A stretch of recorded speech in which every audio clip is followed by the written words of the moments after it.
Hey everybody, ROTL UK here, along with Ashley Soden. I'm Matthew Turner. This is the Arizona Cardinals at the Detroit Lions live reaction show from State Farm Stadium in Arizona, virtually, of course. We hope you're all well and have had a good week and have enjoyed watching other contenders this week. Absolutely shit the bed. Ash, how you doing, mate? Doing good, yeah. Obviously, a bit nervous, 'cause obviously this game, and I was watching the Tigers game on my tablet, which just died on me, so that's great. But considering how good the Vikings looks against the Texans today, bit nervy. Mm. Yeah, the Vikings have looked absolutely fantastic. We are going to just briefly chat about the rest of the games from around the league before we start talking about the Lions Cardinals game, which kicks off in about 10 minutes' time. One game still in play from the early slate is the Bears Colts game.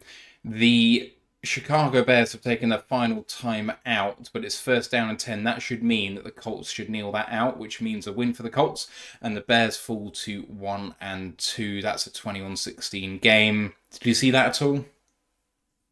I've seen bits of it, so I've been dual wielding it. I've been watching Tigers on my tablet and that, so I've watched bits of it. Caleb, I don't know. There's some stuff there, but obviously there's been some good plays. At Dunze, the week I take him out my fancy team, make some plays. We obviously had that horrible catch drop as well, where it just went right through his hands. Uh, they'd, they still got to get together. I would know I was high on Waldron coming into the season. Maybe could do some stuff offensively for Mm, the Bears, but they just haven't looked like it. And I'm glad the Bears have learned the errors of their ways with Swift. there we go. We have to get through the rest of these briefly before we talk about the inactives. So, Giants at Browns. Giants win their first of the year. Yep, what a catch from the neighbours for his touchdown, like twisting through the air. If he was doing it off a 10-meter springboard in the Olympics, he's sure to be getting 9.0s and 9.5s out of 10 for the pirouettes and stuff. Uh, Vikings completely tore apart the Texans 34-7. Stay unbeaten. Yeah, like they had a bit of a nervy one, obviously, because Donald went out a bit injured for a bit, so good old Nick Mullins had to come in, but managed to pull it through. And at least Jefferson got me some points, I guess. And yeah, just and the Texans don't like wheels have fallen off a tiny bit, but they're still a juggernaut. I know Collins didn't do too much today, but Stroud just had one of those coming into the game. You maybe could guess it's going to happen because everyone's like, oh, yeah, if he only throws this number of interceptions, this game's the first person in NFL history to, I think it's through 20 career games, only throw like less than 10 interceptions and all these touchdowns and stuff, and obviously throws 2 interceptions.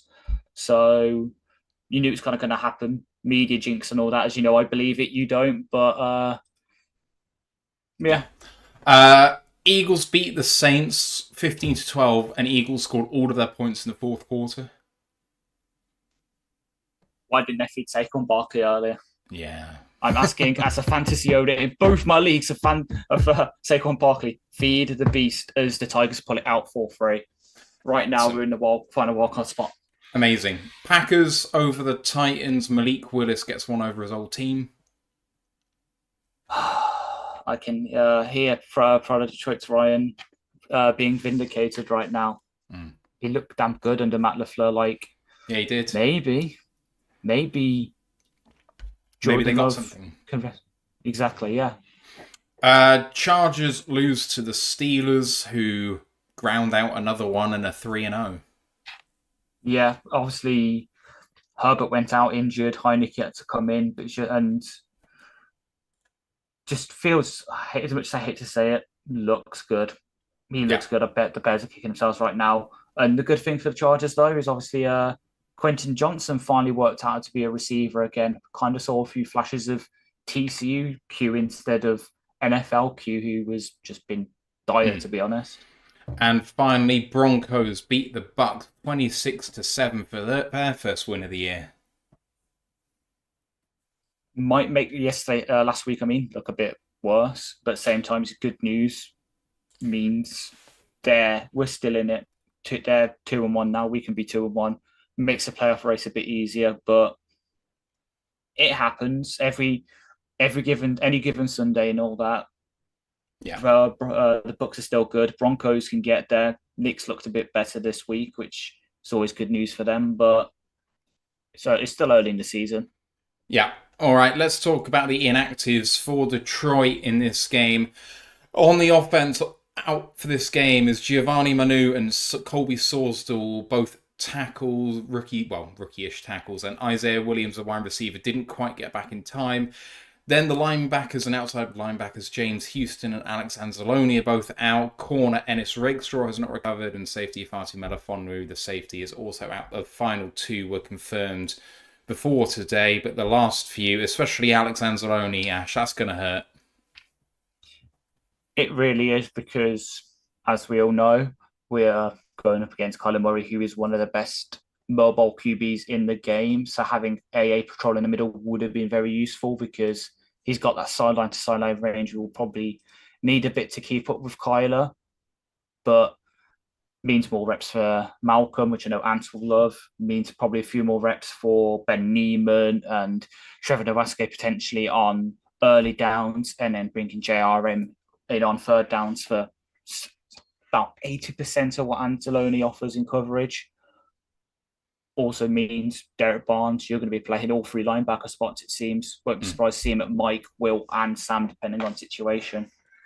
And then for Arizona, they are missing on offense wide receiver Xavier Weaver, tight end Travis Vokolek, and then offensive lineman John Gaines II, and notably starting right tackle. And he's the backup, but he was going to be the starter. Kelvin Beachum, he is out. On defense, linebackers Victor Dimukije and Jesse Lucetta, as well as cornerback Darren Hall. The big name there, of course, is the tackle Beachum, which means they've got to go with a practice squad for this one at right tackle. Yeah, Hutch is absolutely licking his lips, I guess. But yeah, there's some misses there. Lucetta is pretty damn good linebacker, kind of like what Barnes is. He's not what Barnes is for us in terms of talent level, but his role, he can play Mike Will for them in off ball, but he can also line up as a on the ball edge linebacker forward, and depending on how they line up, because their defensive coordinator likes to do the sort of 3-man fronts and then use the linebackers to adjust between nickel and base. So Lucetta can sort of be that flexible piece that for them what Barnes is for us.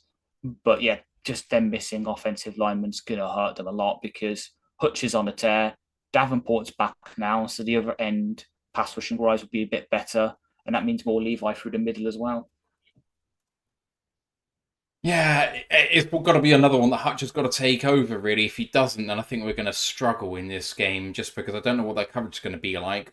And you weren't on the preview show, but for me, this game is going to be defined by how Kyler Murray plays, because if he played like he did last week, I don't know how much chance we have, and I think we're a better overall team, but when Murray's in that sort of form, it's hard to contend with.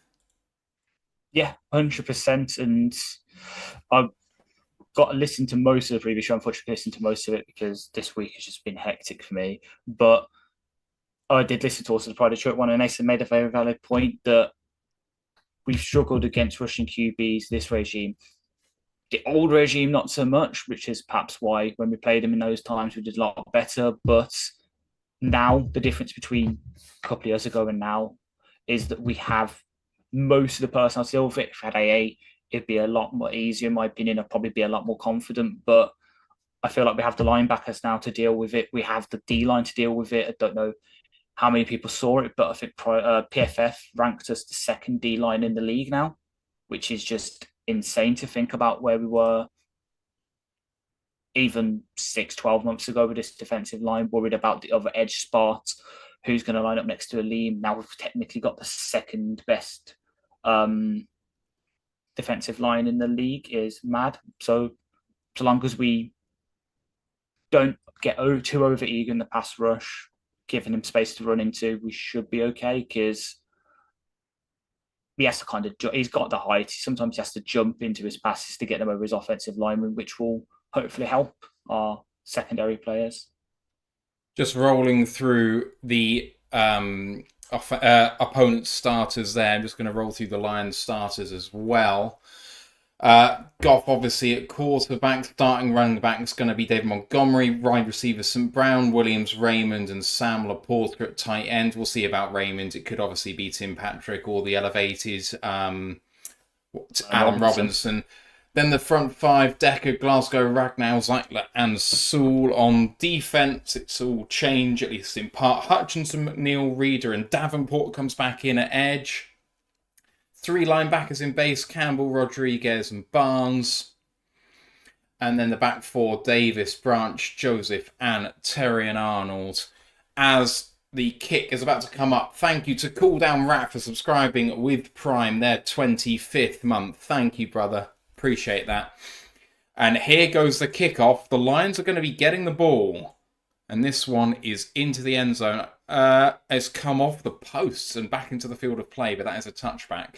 Correct me if I'm wrong, first time we're taking the ball first this season? Yep. No, I think we did it against the Rams. We won the toss and deferred, I think. Did we? Oh, well, we definitely lost the toss this week. So no, it's obviously been put on Twitter and in the Discord that we're now longer undefeated on coin tosses, which hurts, but it is what it is. Yeah. All right. Here we go. In I formation, but now splitting out. Lots of people moving about here. Single back and Goff hands it off. Run up the middle. Big hole for David Montgomery and gain of 11 yards and a first down for Detroit. Great start. Yes. They've learned from last week. Fingers crossed, touch wood and all that. Yeah, hopefully. Let's go, people. Come on. Big opportunity here. Bears drop 1, but the Packers and Vikings win. We've got to keep pace with these guys. Don't want to get behind the 8 ball early here. I formation again, they come out in. Extra lineman in there too. 6th lineman in. Goff hands this one off again. Power to the weak side. And Montgomery gains himself 5 yards. 2nd down and 5. Pretty sure I could see Skip in on that play. The near side. Skip was definitely in on the foot. Yeah, Skip was definitely in. Dan Skipper's down injured after that play. Oh, for God's sake.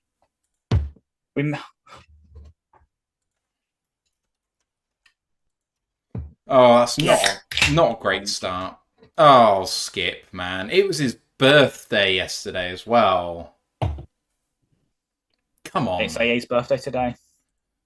Well, that's a shame. Well, I mean, good it's his birthday. Shame he's not playing, you know. Well, now's as good a time as any now that we're in a break to go through the starting formation. So let's do the opposition. So here's the formation for them. Kyler Murray at quarterback, James Conner the running back, wide receivers Marvin Harrison, Michael Wilson and Greg Dorset slot, Trey McBride at the tight end, front 5 of Paris Johnson Jr., Evan Brown, former Lion, Hjalte Froholt at centre, Will Hernandez at right guard, and the practice squadder Jackson Barton at right tackle. On defence, playing a 3-4 in base, Justin Jones, Rory Lopez and Billy Nichols are the 3. The outside linebackers are David Collins and Dennis Gardeck. Gardeck is an absolute beast. He's been great at the start of this season. He was very good last year too, so look out for him. Kaiser White and Mac Wilson Sr. are the inside linebackers, and the back 4 is Murphy, Bunting, Baker, Thompson and Starling Thomas V. I apologise for the fact that for some reason I have Thompson and Starling Thomas the wrong way round on the formation. My bad. But there we go. What comes to mind when you think about the Arizona Cardinals, Ash? Really good offense, improving defense. I know Gardeck is kind of broken out a tiny bit for them. He's leading the team in sacks right now. But it's still a work in progress with them. But that offense, man, Marvin Harrison Jr. finally kind of coming to light last week after being basically blanks the first week. Kyler is obviously Kyler. I think I said it. I can't remember exactly where I said it. It might have been on our season prediction shows. Dark horse MVP candidate for me entering in the year. kind of feeling a bit justified with that right now, with how he's played so far this season. And obviously, a damn good backfield. James Conner's a bruiser. Trey Benson is Trey Benson, holds the college record for missed tackles, force per attempt or something like that, And then they've got a really good spell back in DeMarco, who just took 2 carries for like 50 yards so far this season, has got one of the best PFF running grades with no sort of like minimum attempts on it. They know what they're doing on the ground. Here we Through come. the air, they're getting there again. 2nd and 4. Lions try to run it again, but they were ready for that one. Loss of 1.5 on the play. It's going to be 3rd down and 6. Thank you to Tony White for the $5 super sticker. The super sticker says, "How's it going, Tony? Early on in the game, I'm worried, my guy. I'm worried about this Arizona Cardinals team. I think that they are set up to do us some real hurt, so fingers crossed that I'm wrong about that. We are a really good team, but now we have something to lose, Ash." Exactly. We've gone from the ones who are the hunters with nothing to lose, everything to gain, to the opposite way around. We're the ones with the target on our back now. We're the ones who are... Quick drop back from Goff and throw to Sam Laporta for the 1st down, gaining 8 there. Chat from Dexter2328 on Twitch says, "Thanks for doing this on the West Coast, and I'm stuck watching San Francisco and LA. Appreciate you watching with this, my man. Well, if you can't watch it, listening to us in the meantime anyway. Ash, I haven't actually asked, are we all synced up? We might be. Let me just double check, because I'm having to watch it on my phone right now. My laptop's being a bit of a... Goff drops back, play action, throws over the middle to Brock Wright for a gain of 7.5. Oh, it's Sam Laporte. No, it is Brock Wright. I got it right. Thank you very much, coverage. You guys should listen to me and not them, I hope. You're ahead of me. Significantly? How much? I think so, yeah, because as you were saying, Goff was shopping back. I was only just starting to see the play now, so it's 12:25 for me now. Okay, I'm 12:20. Tell me when to go. Now. Thank you. Goff changing the play at the line. Jumbo set in there, and play action again. And Brock Wright on the crosser. Good blocking from Jameson Williams, and that's a 1st down for Detroit. Just to say, me and Ant tried to sync up last week, and we consistently had problems because even though I didn't press pause, somehow my stream got back to live, and I don't really understand how because I never saw the video skip. So if I then am spoiling the game for you, let me know, and I'll try and fix it again. It's all right. Goff again under centre, and this time does hand it off. Amon Brown opens a big hole, so does Brock Wright, and that is a gain of 9.5 for David Montgomery, and it's 2nd down and 1. I mean, he seemed to go through the middle, and everyone vacated. It's so weird.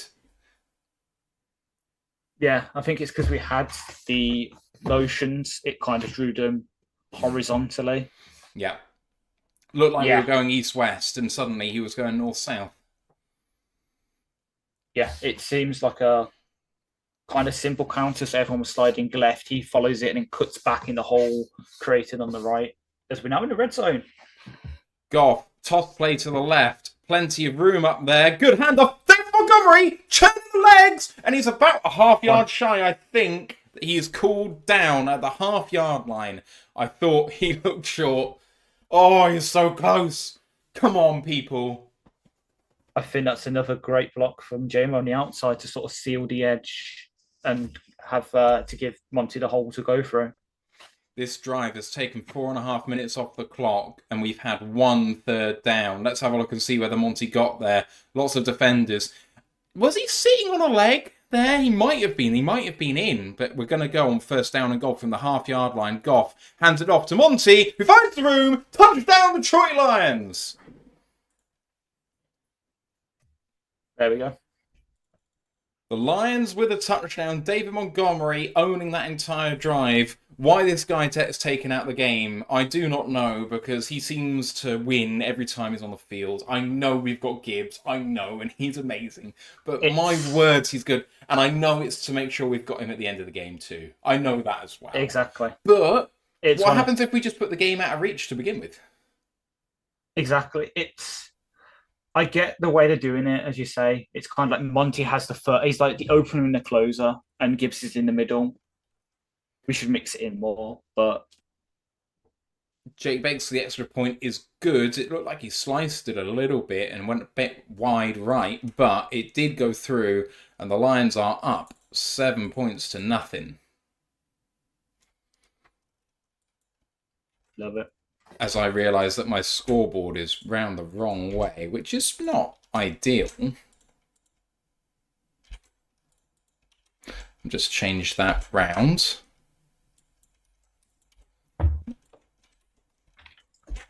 All right, there we go. That's more like it. Oh, okay. So opening drive touchdown. That feels unfamiliar. I think that's the first time this season as well that we've managed to put 7 up first. We won against the Rams, but did we get out to a fast start in that game? I don't think we did. Let me have a look. The Rams punted first up, and then we went 3 and out first up against the Rams. Yeah. And I'm pretty sure the first play against the Bucks was a pick. So yeah, it was the pick that should have been flagged for DPI and wasn't because the refs are blind. Congratulations to Tony White, who has David Montgomery on his fantasy team. That ain't gonna hurt you, sir. That ain't gonna hurt you. Oh, don't remind me. Nakura says, beef. Free Climb says, cheers from the Motor City. Cheers to you, sir. TJ said, I'm glad we were able to get the Detroit game in Toledo. Sometimes I'm forced to watch the Steelers. In Toledo? Ew. Why would you watch Pittsburgh in Toledo? What wouldn't you watch, I don't know, Cleveland? Is Toledo's in Ohio, right? So you've got two Ohio teams to follow, right? You've got Cleveland and Cincinnati. Yeah. So why would you watch Pittsburgh? Isn't Toledo also closer to Detroit than it is to those cities? It's like yes, Toledo's very close to Detroit. It's only just over the border. Of course, if I look for Toledo, I might find Toledo, Spain, which is definitely not what I want. Toledo, Ohio. Yeah, but I have something from Toledo, Spain. Okay. So, Toledo, in terms of being close to teams, is equidistant from Cincinnati and Pittsburgh and Indianapolis, and is closest to Detroit, and then Cleveland is the second closest team. So why on earth they would make you watch Pittsburgh? And Pittsburgh's... apparently there's a lot of Steeler fans out there. Okay, I mean, fine, I guess, but it's just such bad football to watch. They're a good team, and they are going to, make some teams look bad this year, but it's just dire football. The kick from Jake Bates is through the end zone, and 7-0 down. Kyler Murray is going to take the field now. A little bit of pressure on them at the moment after that opening drive. Let's get the Cardinals roster up just in case I need it. I, of course, know the numbers all off by heart. I've worked really hard at this. I believe you. Here comes Kyler Murray then. Under center to start. Lions showing pressure on the very first play. Takes a snap and is running away from Hutchinson. And James Conner falls forward, getting 1 yard only. It's a tackle by Marcus Davenport. 2nd down and 9. Not surprised that they're running away from Aiden Hutchinson. But then, Ash, you're running into our big ends, which may be not the thing you want to do, generally speaking. Exactly, yeah. But it is choosing your poison, and Davenport is the weakest. I kind of get it. Yeah. Plus, obviously, with them being down to their third string right tackle, obviously running behind Paris Johnson, their first pick last year. Really good throw over the middle there to Trey McBride for a gain of, I'm going to say 7, 8. And make that 3rd down and 2. Maybe 3rd down and 1. I think 1. So look. Levi looks hurt. GA2 Skip says, what is the play clock at so I can sync you guys to it? I will tell you as soon as the play clock appears. The game clock should be accurate. Should be.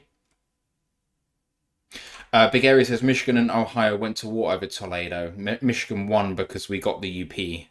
And an injured Lion, and it's number 91, which is... Levi.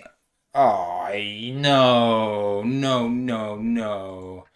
No, not my guy. Unfortunately. No. The football gods giveth with Brock Wright and taketh with Levi Onwuzurike. I mean, this is rubbish. Do it to us.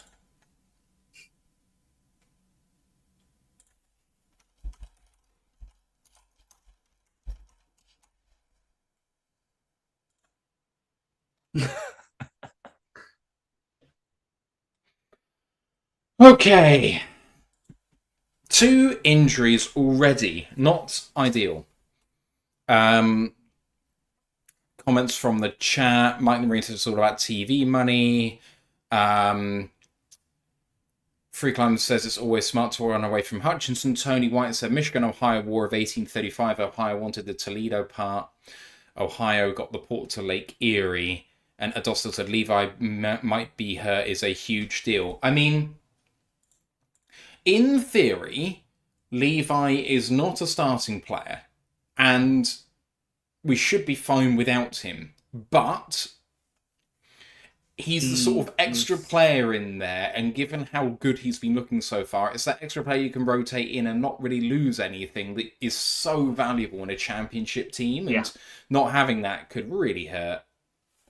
Exactly. He's our second string free tech and then our third string big end.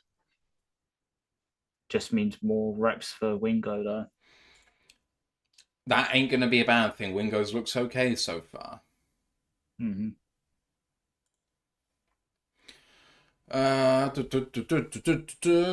Bobby Land says, next man up show, that grit Lions. I mean, that's who we've been all the time, but then it only goes so far, you know. The championship teams out there, some of them do grit it out and manage to get through adversity, but sometimes it pays to get lucky sometimes, you know? Like, that's quite nice when that happens. It definitely pays to be lucky. Just ask Jerry how much he keeps paying the refs. But yeah, he is running on the sideline, Levi, but he's looking like he's a bit ginger, I would say. Right, here comes the Cardinals, and it's play clock's 30, 29, 28, 27. 5 seconds ahead again. Right, I will pause it for 5 seconds. I'm at 24. Now. Snaps away. Kyler looking right, throwing, caught. That's a first down for Michael Wilson and the Arizona Cardinals. We're playing zone again, Ash. Yeah, it's playing Kyler. It's playing Kyler. Exactly. It's exactly what I said in my game preview article. Yeah. It's Justin Fields. Yeah, you got to do it, haven't you? Sorry for GA2 skip because I obviously paused after I began reading out the clock. It's 14, 13, 12, 11, 10 as here comes the snap. And it's handed off. No, it's kept by Kyler. And he's got a block. And that's a good defensive play, actually, by Carlton Davis. It's a rush of 12 yards for Kyler Murray. But when he goes like that, that could be so much more if you get the blocking right. Yeah, standard read option. Let's have a look. Who's he reading off? Reading Hutch. Yeah, perfect. Perfectly executed read option now. Dave's yet good disengage from Michael Wilson. Right, first down and 10 again from the 44-yard line of Detroit.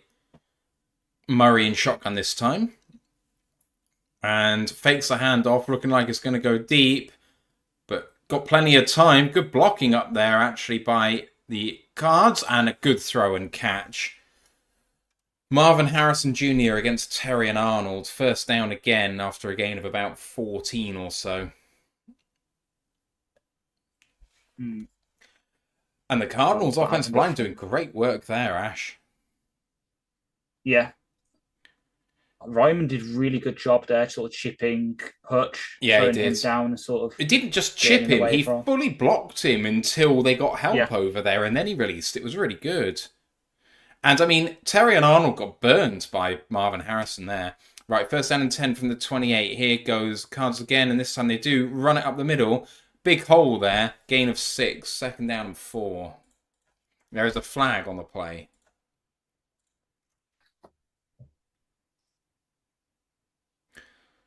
Holding. Holding on offense.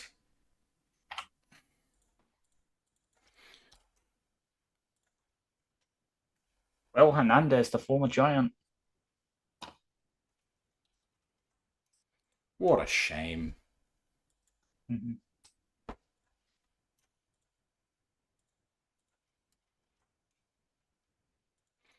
All right. First and 20.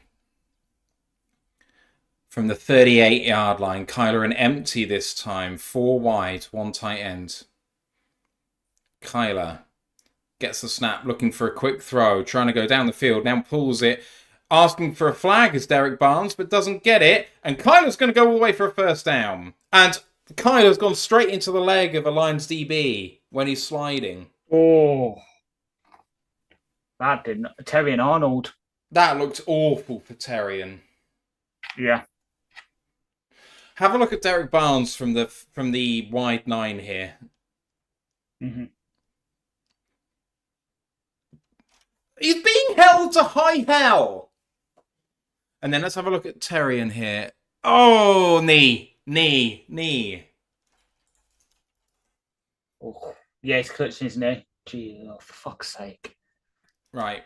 3 seconds to get this off for Kyler from the 18-yard line in the red zone now. Hands it off. And Hutch is there for the tackle. Doesn't quite make it, but Derek Barnes does. Second down and 8. I wouldn't be surprised to see Terrian out of the game for a while. He's already called off, I believe. Probably going to be replaced by Vildor. Yeah. Second and 7. 5.5 left in this first quarter. 2 long drives. From the 15, second and 7. Kyler looking for the end zone, and oh, wow. Incomplete. It went through Marvin Harrison's hands. There is a flag. Oh. Relevant for next week. Gino just threw a 70-yard touchdown to DK Metcalf against the Finns. What's this going to be? Hands to the face by Marcus Davenport. Was that not offensive pass interference by Marvin Harrison as well?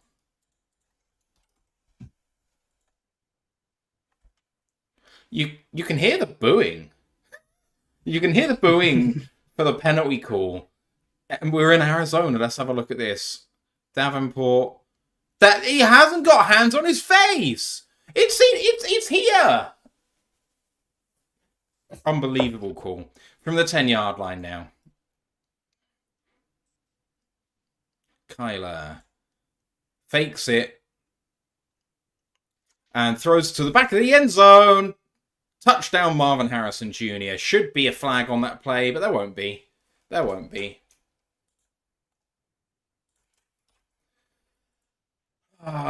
If you have a look at Davenport this time, he's being held again. Thank you to It's Genuine Ostrich for the follow on Twitch. And then, I mean, so Marvin's just so damn fast. Beats Carlton Davis to the corner. We're in man, and I mean, that's what happens in man. If you can just outrun a guy, then you're good. PAT by Prater is good. And we're all tied up again. Mm-hmm. Yeah, the hands to the face call was awful there. Noobs, double OG said who got first touchdown. I just got home. First touchdown scorer was David Montgomery. And Shank7L says Branch got in the way. I don't think that Carlton would have managed to get there anyway, to be honest. I don't think he slowed Davis down, particularly. But, yeah.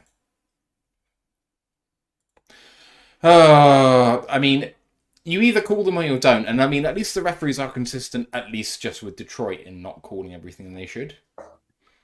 Yeah, true. Yikes. Absolute rubbish. I hate it.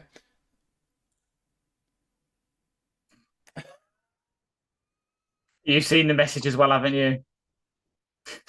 Yes, I saw the message. Oh, Jesus Christ. He's a character, he is. Mm-hmm. A friend of ours just called Kyler Murray a fucking midget, which is well, I think it's slightly heightist. But yeah. Anyway, James Conner has 2 carries for 3 yards. Yikes. Marvin Harrison 2 of 2 for 26 yards and a touchdown already. All right. Defense didn't look great, Ash, there, did it? Yeah, like, so what happens when we play zone to try and contain the QB, the person keeper contain on one big play is held, can't do it, get a big play. We switch the man in the red zone and just get passed on. It happened, obviously, arguably our second best corner gets his knee just took out. So we have to go to Vildor. It happens. Let's just try not to be like Anthony Joshua yesterday, actually punch back. Arnold, questionable knee injury. Yeah. To the surprise of no one. Was it even mentioned on the coverage? I don't think it was. I'm pretty sure it wasn't even noticed. Probably not. Obviously, the Levi one was noticed, but Los Phobia said Branch messed up on that touchdown. I mean, it depends. Is the safety in man? If the safety's in zone, does he take the guy streaking along the field, or does he go back? I mean, he's trying to run with him, but doesn't really go with it. And it's a great pass by Kyler. Yes. That's a great stat they've just put up on there as well. 3 receiving touchdowns in the last 6 catches for Marvin Harrison. As here comes Prater with the kickoff start. That looks massive as normal. And into the end zone. Touchback. Lions coming out to the 30.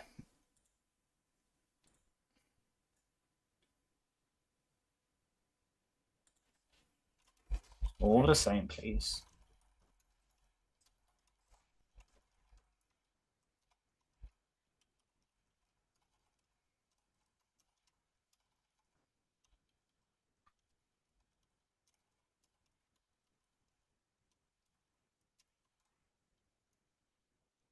I'm going to go out on a limb and say I think Arnold's done for the season. Looking at the hit, I just thought it was really bad. Anyway, here come the Lions. Goff under center. Off to Gibbs this time. Bit of a hole in there. Manages to get, I think, about 4. 2nd down and 6.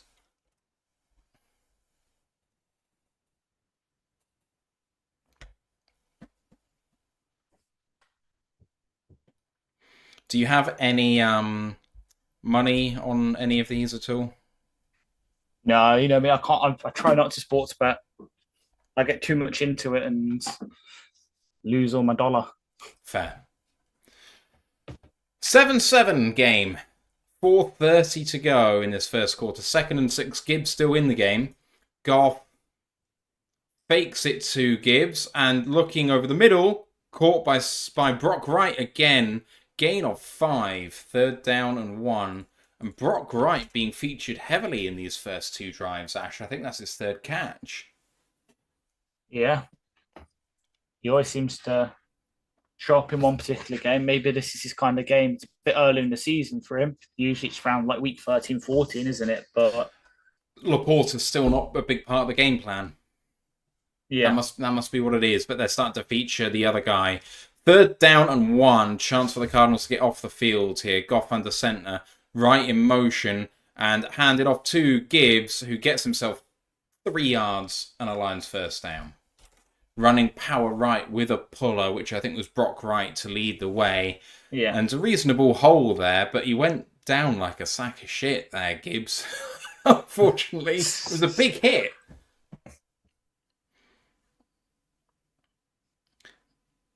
It's got to feel weird being David Montgomery and doing all that good work on the first drive and then being yanked.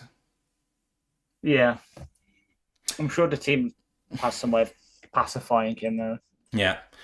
Goff hands this one off to Gibbs, and there was a reasonable amount of room there, but the tackles then seem to kind of evaporate there. Gain of 2, second down and 8.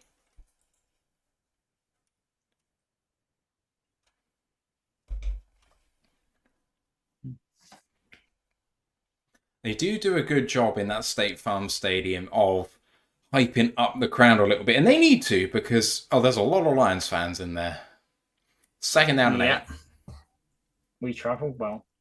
We do. 11 personnel, Goff in shotgun. J-Mo to the left, the other 2 to the right. Goff calling for it. And getting it. And quick throw out to Amon-Ra St. Brown, first catch of the day. Gain of 10, first down Detroit. Out the right-hand sideline. Simple 10 and out. Love to see it. I do have a little bit of money on this game. Oh, no. I have Amon-Ra to have a day, basically. 7 receptions plus, 100 yards plus, and a touchdown at 6.5 to 1. Yeah. And I've got Goff 300 plus with 2 passing touchdowns and 25 completions at 7 to 1. 6 to 1, sorry. Yeah. And here's Goff again. Play action. Well done. Oh, flag late. Flag late. It's on the Porter. You can kind of see him just leaning with the snap. Yeah. Well, I mean, the flag saved us from a horrible sack. So, I'll take it. I'll take it. Mm-hmm. Yeah. Oh, the coverage decided to say exactly what I just said. That's good. Mm-hmm. I thought it was a good effort initially by Gibbs in the pass blocking, but it just ran him over. Goff now in shotgun, 1st and 15 at midfield. Need to get to the 35. Amon-Ra in motion. Goff hands this one off to Gibbs. No room there. No gain there. Second down and 15. This is the sort of play used to work last year, but when you're going up against someone like Buda Baker, who I think made the tackle there, they're so quick to react to the ball coming downhill. It's just a bad play when you're in 1st and 15. I don't get it. And then this is what's feeding into the stats of us being bad at converting on 2nd and 3rd downs, because we're putting ourselves in these situations, having to go 15 yards with 2 downs to go. It's just crap.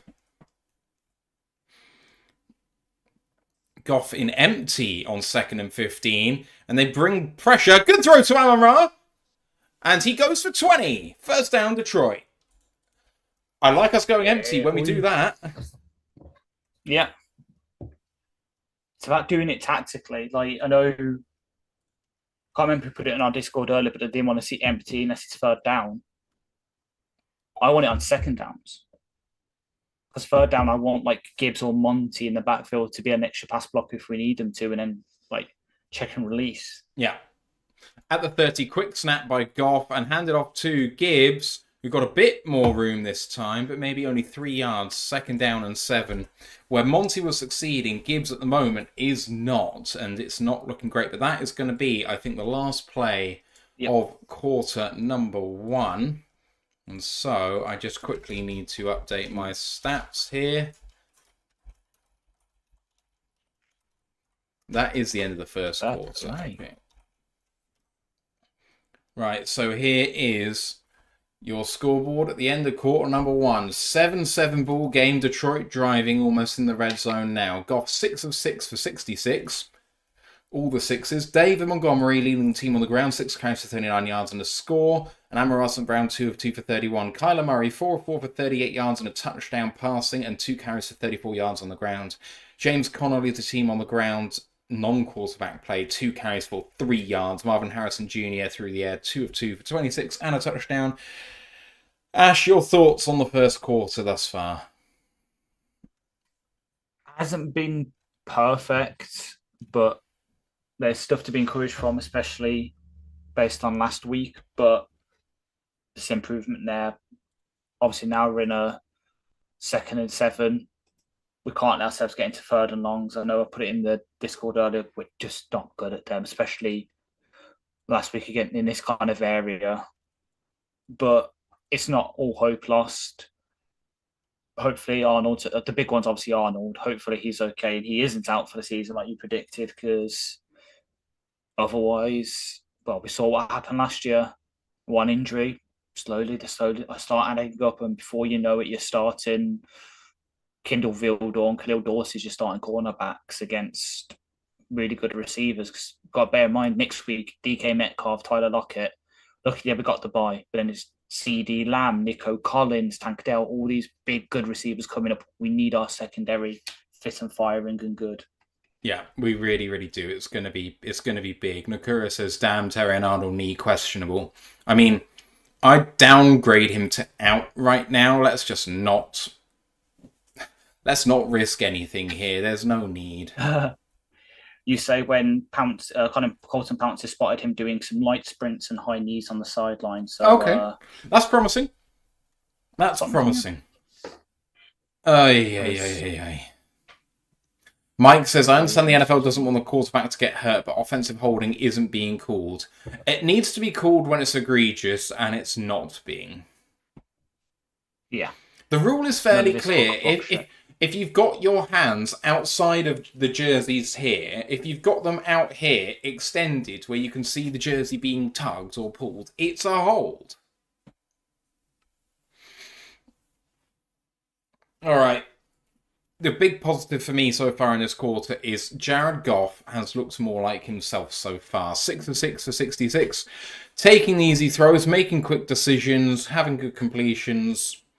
Decision making has looked far better so far. So positive moves, but we need to see this get converted to. It's 2nd down and 6 at the start of the second quarter.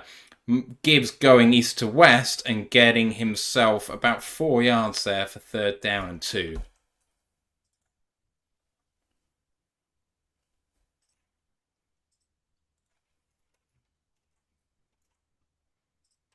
Third down for the Lions.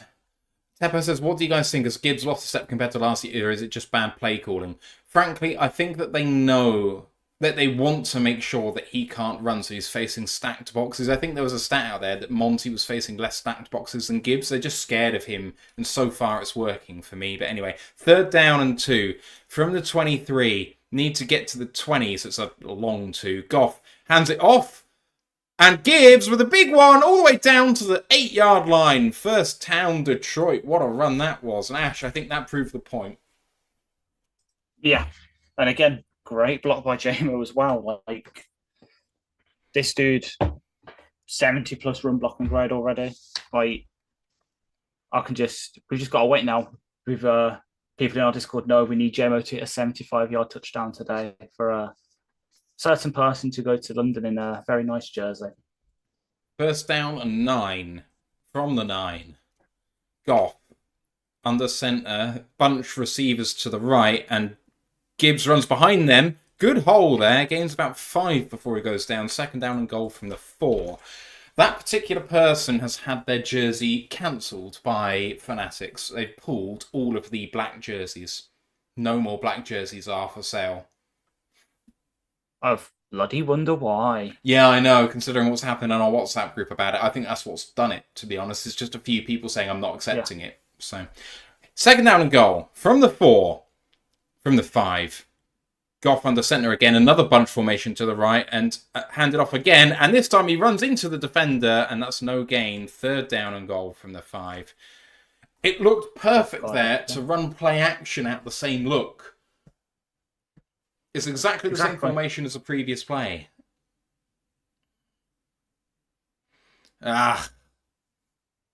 Gardeck beating Brock Wright to the ball.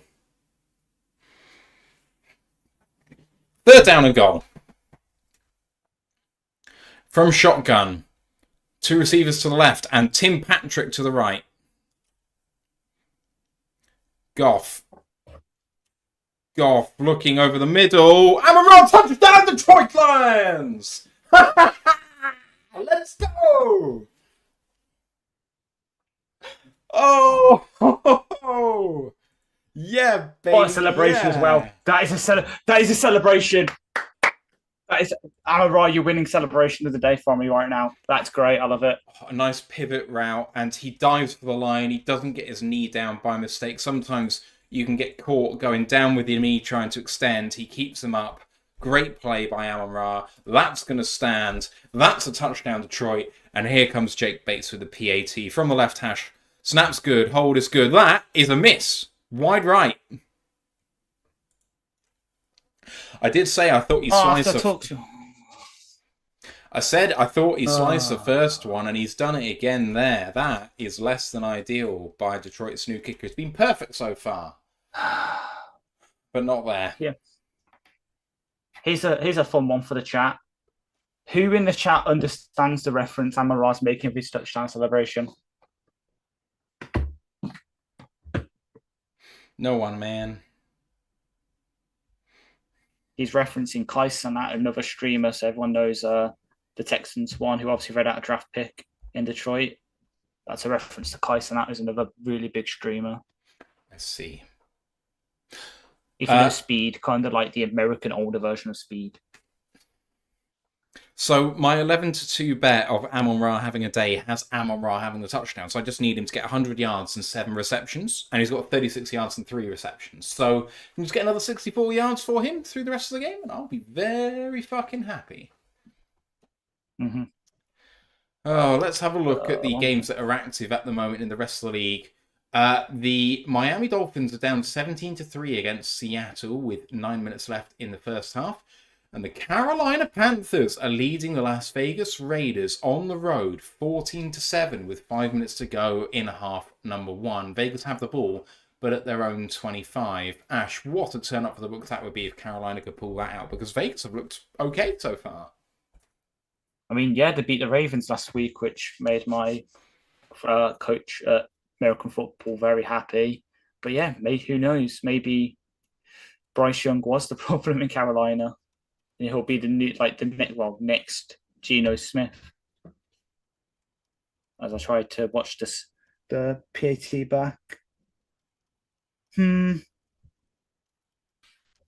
don't know. I'm watching the PAT back, and I've seen that Fox has to kind of adjust quickly. I don't know. You'll probably have to tell me this tomorrow, but it looks like that might be a tiny bit on Hogan. He caught it slightly away from his body, Fox, but it wasn't egregiously so Snap was fine. But the first kick from Jake Bates was sliced. So, you know, the second one being sliced is not crazy. Let's have a look at it again, showing it here. Fox doesn't have to adjust much. Absolutely fine. Bates just fucked it.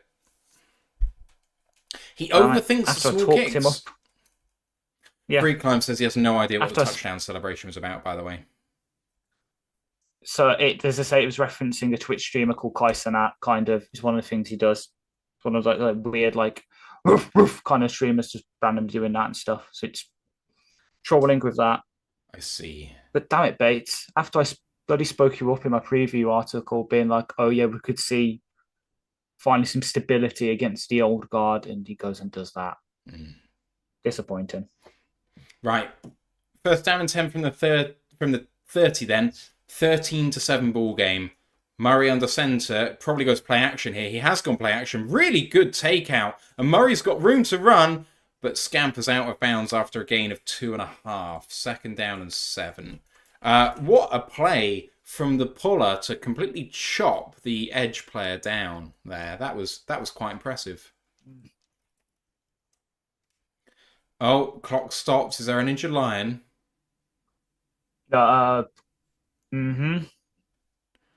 Fucking Derek Barnes now. So that is who I think was chopped down by what I was saying before. It went low. Went really low. I mean, it's exactly what you're meant to do on the play. I'm not having a go at the player for doing what you're meant to do, but it's a rough game. Oh, I didn't have a look at Rams Niners, sorry. Niners up 14-0. Ugh. And who's got both touchdowns for the Niners? Juwan Jennings. Yeah. Is that bad for you? No, it's good for me. It just proves I know my stuff. I was talking. So people having on Instagram might know on Friday we had our awards night for a flag. And I was saying to some of the guys there, because they have like Kittle and Debo in their fancy teams, it's like, oh, you get Juwan Jennings, he's going to break out this game. Both touchdowns so far. Ugh, they're taking a timeout, a TV timeout because of Barnes here. Don't like to see this. Mm-hmm.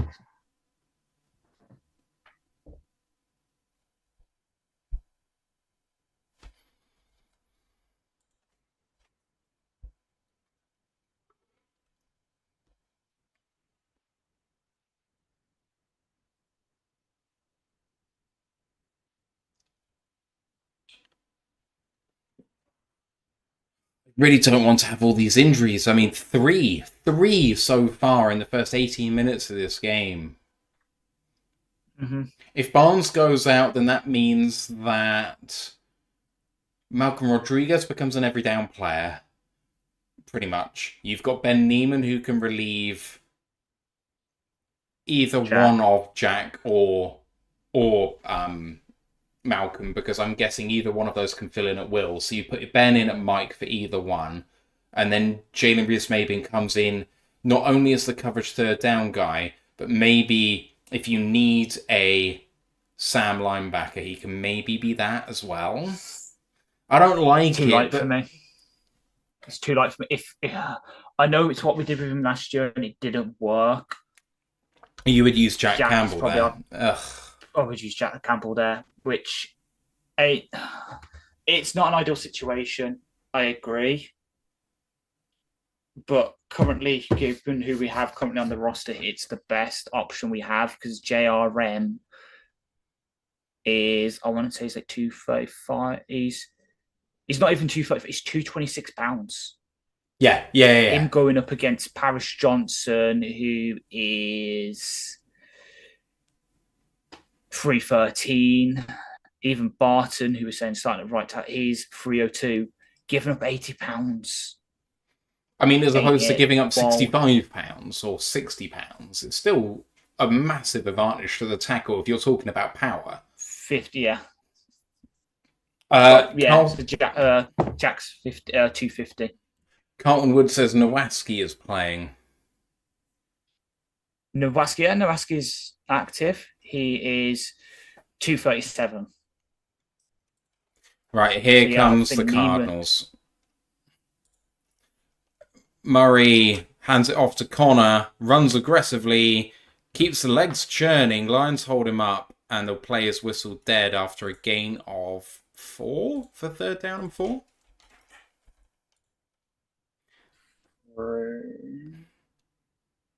I'm trying to look in. Oh, well, there's our answer. Ben Neiman's in. So it looks like Ben Neiman to Mike. Malcolm's Will permanently. Yeah. And then Jack to the Sam. Right. It's loud. It is loud for the Cardinals on third down, 3rd and 4. And throw to the outside. And that's short. That is short. Michael Wilson catching it. It's 4th down and inches from the 39.5-yard line. Do the Cardinals go for this? That's a great play from Davis there, crashing down to. It's a great play from. Oh, is that a catch? That looks like a catch. Michael Wilson with a really good catch, and the punter is on the field for the Cards. Be alert for a fake here, boys. From the 39.5-yard line, gotta be alert for a fake here. They don't have to go far. Do you snap it back to the punter, who does kick it away? Caught at the 6-yard line. Khalif with room. Tries to reverse field, but can't get there. 12-yard line he gets to. What's that? Barnes has been carted to the locker room. It looked like a really bad hit. Yeah.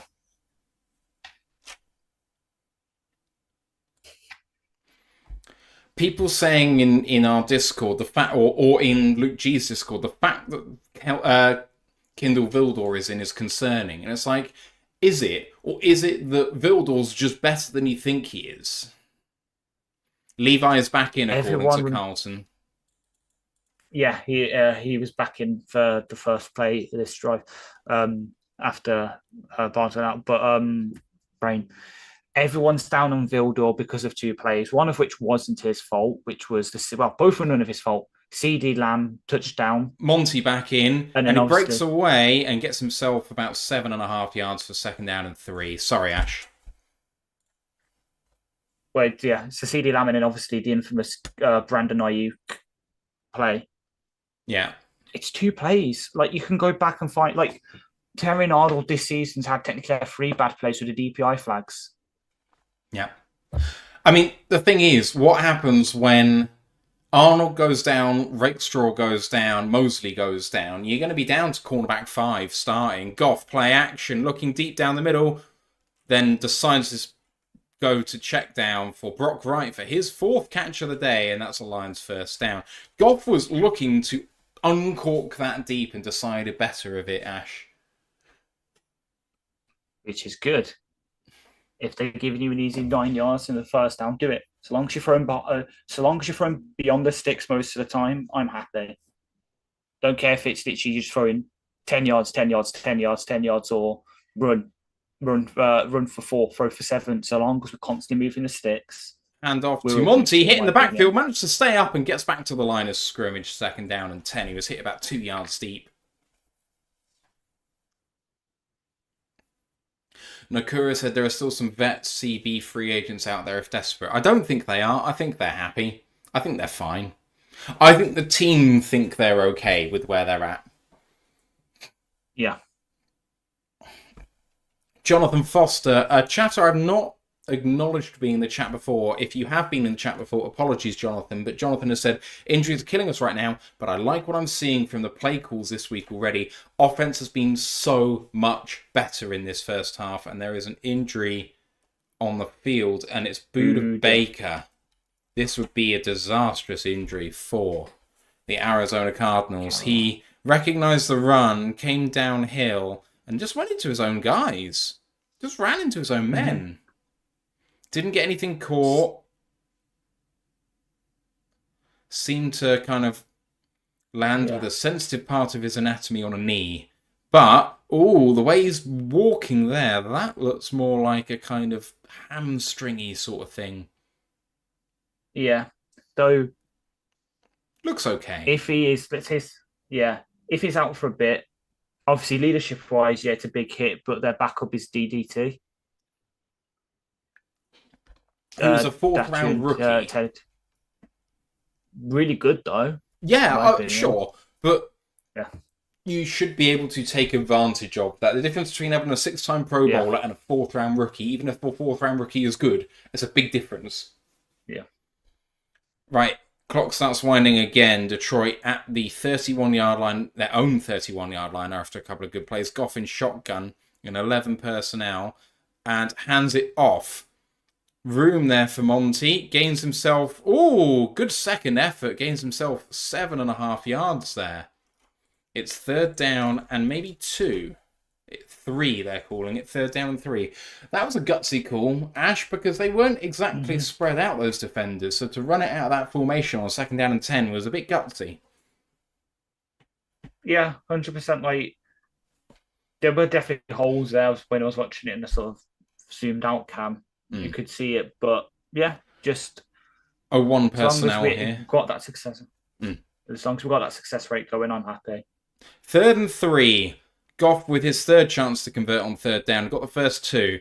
He's going to pass for this one. Good play by Monty to get the... he's going to get sacked. Taylor Decker couldn't hang on that long. Unfortunately, it's going to be 4th down and 5. First sack of the game by either team. A loss of, I think, maybe 2. Goff saw him coming but couldn't get rid of it. No one open, and the Lions are bringing the punt unit onto the field. Is that Mac Wilson? Mac Wilson Sr. Decker just didn't even see him coming. Number 2. Well, nor did Goff, because he skips the initial pressure and just steps right up into the pattern where Wilson's coming. Jack Fox with the punt. Great punt. Flag down. bounces into the end zone. The flag is going to be on the Lions, I think, for intentionally running out of bounds. I hope I'm not right about that because it's such an easy one to avoid. But it's in the either he was forced out of bounds unnecessarily roughly, or he went out of bounds and failed to get back in at his earliest opportunity.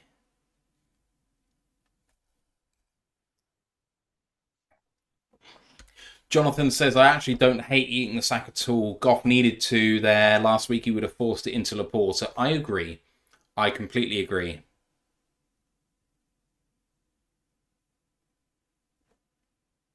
Blocking while out of bounds called on Arizona. Half distance to the goal penalty, so they'll come out at the 10. Patrol Clark. Hey to the Dixon Way says, hello guys, have a great stream from one content creator to another. Like button smashed. Appreciate you, Dixon Way. I do check out some of your streams. I know it's majority baseball, if I believe, or at least that's when I've caught you before. It's baseball streams. You do good stuff, sir. Experiment says Zero's back in the game. Yeah, there we go. Oh, what, Terrian's back in the game, sorry. Yeah. All right. Experiment says Buddha injured, but he'll be okay. Maybe a Charlie Borzek or Charlie Horse. A Charlie Horse. Yeah. What happened to Amaral last week? Yeah. Yeah, it's a horrible name because I'm no good. Atlanta Sports, Dixon Way says, I've always seemingly caught you when the Braves games are on, but I guess there's a lot more Braves games than basically everything else, so, you know. It is Atlanta Braves, isn't it, Ash? I'm going mad. Yeah. Thank you. Yeah. I'm not good with baseball. TJ said, wish we could have had Quinion Mitchell. So I was a big Quinion guy. I was the first person in the national discourse. I'm going to try and claim that I was the first. I'm not in the national discourse. I was before anyone nationally was calling for him to be even a first round pick. And I was calling for him to be a top 10 pick. And I didn't quite get it right because he fell just outside, didn't he? 15 or so? Yeah. But yeah, I'm calling it a win. Dixon Way says Falcons Chiefs tonight. I'll look forward to it, my guy. I've got work in the morning, and that starts at 1:30 a.m. here. So I'll be doing Monday Night Football for the Detroit game next week, but I've got the day off for that the day afterwards. So there we go. But I don't. I'm in at work. You don't? I'm in at work through the next day. Yeah, I don't have work tomorrow, but next week Tuesday, in at 3 p.m. So no gym for me in the morning. So you're going to stay up for the game, Falcons Chiefs? Maybe, yeah, potentially. What do you think about that? Because the Falcons have suddenly started looking good after the first week looking horrible. Week 2, they look much better. Chiefs have looked beatable. Is that fair? Yeah. Without actually having Everyone's been beaten, I don't think. I don't think so either, but for me, it's the big one, and everyone kind of knew it would happen, though. Yeah. Is the Chiefs unbeaten. Xavier Worthy. Play action for Murray. Flag on the play. Lovely throw to Michael Wilson, but it's not going to stand. What a shame for them. It's going to be a hold.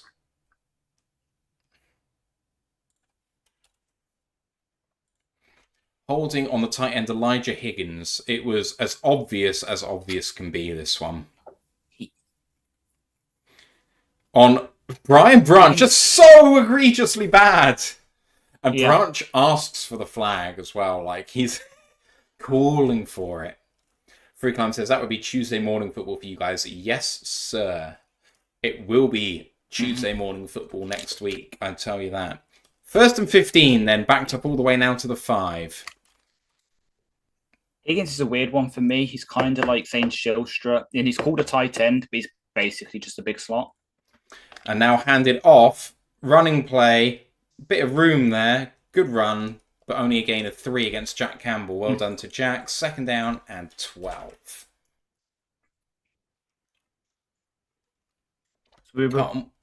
I admit, I was wrong. Looking at how we just lined up, it's an Eamon in at Sam. Ooh. Based on how we just lined up there, he was lined up over. Oh, I love that. I low-key really like that for him. That would be really good. It would suit his physicality. Yeah. Second down and 12 then from the 8-yard line. Murray in Oh, shotgun.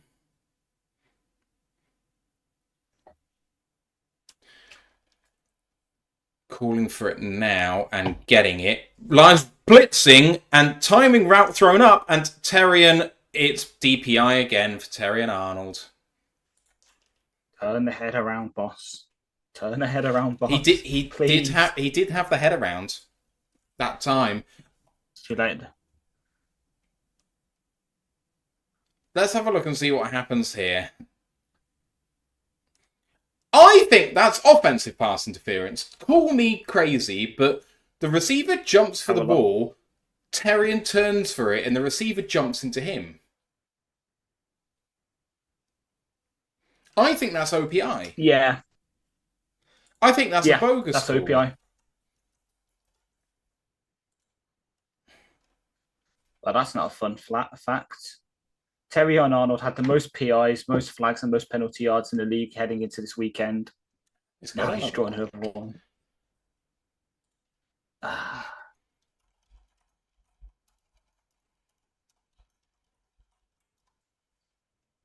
Clear OPI got him wrong there, but they are very rarely going to call that against the offensive player. Because at the end of the day, he's running his route and he's jumping up for the ball with his momentum, but the momentum carries him into a defender standing his ground. What a run breed there from Branch. I'm still ahead of you now by about 5 seconds, aren't I? I think so, yeah. Do you want me to try and do it again? It's all right. It's all right. I'll do my sort of like analysis thing after the fact. Murray in empty this time, 2nd and 11 after the TFL. We're in nickel this time. Murray throws over the middle, and a good throw and catch by Michael Wilson. Gain of 9, 3rd and 2. Greg Dortch. Again, great little. I know we had debate about Branch moving to safety, but considering what I saw last week and so far this week, it's a really good move for him. Mm-hmm. Yeah, I think it's worked. I was a big skeptic of it, but I think it has worked. 3rd and 2. Murray looking over the middle. He's going to go. Oh, he should have gone down to be sacked. The line. This is not a fumble, guys. Why are we playing on like it might be a fumble? It's not a fumble. Incomplete pass called. Murray under big pressure. 4th down and 2, and this should be a punt this time. Another good pressure there by Levi. Levi in at 3 technique on the left-hand side. Bull rushes and QB hit. Chalk it up on the stat sheet. Yep. And he almost got his arm up on the throwing arm, because if he had, it would have been a fumble. Mm-hmm. Punt is away and caught by Khalif Raymond. Fair caught by Raymond. He didn't need to do that just there, I don't think. But it is a change of possession, and the Lions, with 4:23 to go, have a chance to make this last possession and to carry a 2-score lead into the second half. Agree? Yeah. We've got the run game to mix it in. Just 4 minutes. Do what we usually do. Shank7L says these announcers are horrible. I will say I do not think these announcers are anywhere near the worst we've had so far this season. You take what you can get, to be honest. If you hate them that much, just mute them and try and sync it up to us. That'd be swell. Jonathan Foster says Arnold will clear things up soon. He's got talent. He's just got to learn what it is to be a DB in this league. Or he could just do the thing that the Dallas Cowboys corners have done so well in saying, I might give up yards, but I'm going to get picks too. If you get ball production, no one's going to care. Here comes Goff and the Lions from the 28-yard line. Under center, men in motion, play action this time. Goff looking down the middle to Sam Laporta. Lovely second effort as well after the hit for a big gainer there. 1st down and 10 for the Lions. And that's the first time I think we've seen Sam Laporta get a big catch down the field like that all season long. Yep. And I know this is going back 2 weeks, so forgive people if they don't remember. That is one of the plays I called against the cover free shell. Fair. Just like a sort of corner route, a deep corner route from the border, because it just goes in the seam between the corner and the safety, and then you can just tuck in depending on the leverage. Here comes Goff again. Now on their side of the field at the 48, under centre. And Goff hands this one off this time. Monty's in the game. He can't get away, though. Gain of 2, 2nd down and 8. Cardinals have done a much better job since that first drive, really kind of tightening things up in the run game. We've not got much since then, Ash. Yeah. Yeah. I think we've got a tell, though, which we need to move away from. Skip was in. Yeah. If they see Skip in, Monty in, 99% of the time it's going to be power run or inside zone, so they're just going to condense, like pinch almost. Yeah. 2nd down and 8. Lions from the 46-yard line. 2-step drop for Goff. Looking, checks it down to David Montgomery. He's going to take a small loss there, but he got a second effort and manages to get all the way for a gain of 1. Should have gone down, but his contact balance is outrageously good. 3rd and 7. 2:44 to go in this first half. Carlton says, have JMO or Patrick been targeted yet? That would be no, sir. No targets for either player thus far. Don't look now, but Andy Dalton's bowling for the Panthers. They've just had a 68-yard drive and 44 seconds, 4 plays to go 20-7 up against the Raiders. 3rd and 7. Goff takes a snap. Full start, Detroit.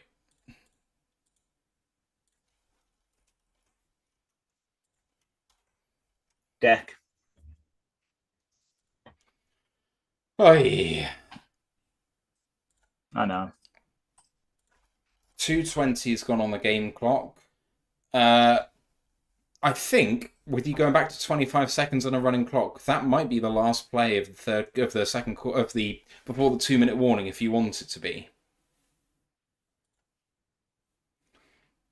I would potentially let this run all the way down. I don't see any benefit to getting a play off here on 3rd down and giving them the 2-minute warning.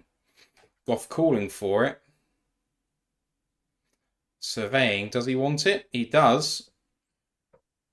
They do get it off. Blitz coming. I think this has been whistled dead.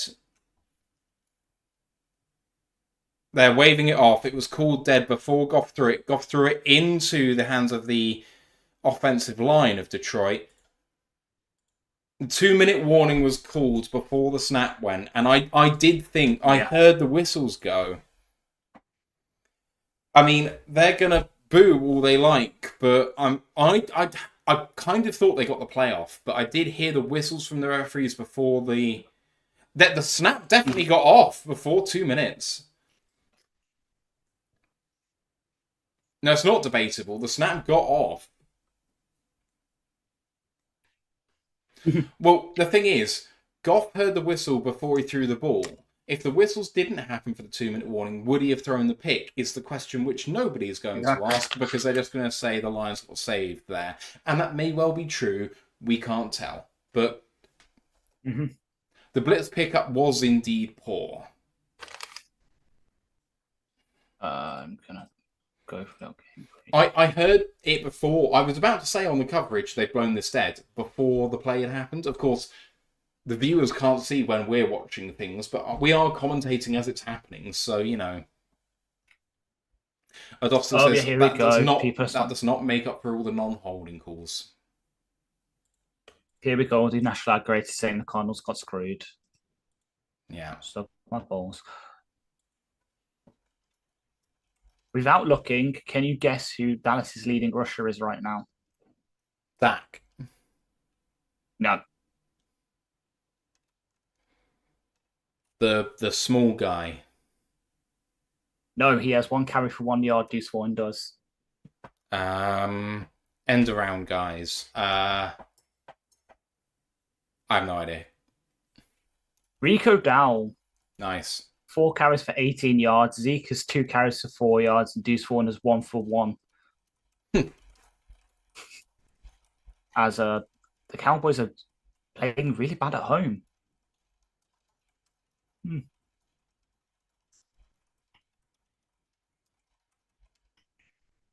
I'm just doing like a quick look around.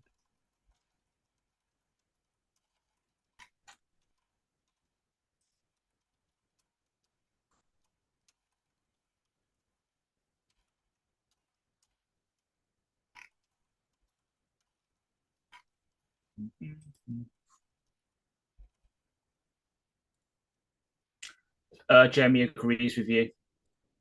He's literally just tweeted just before your tweet came out.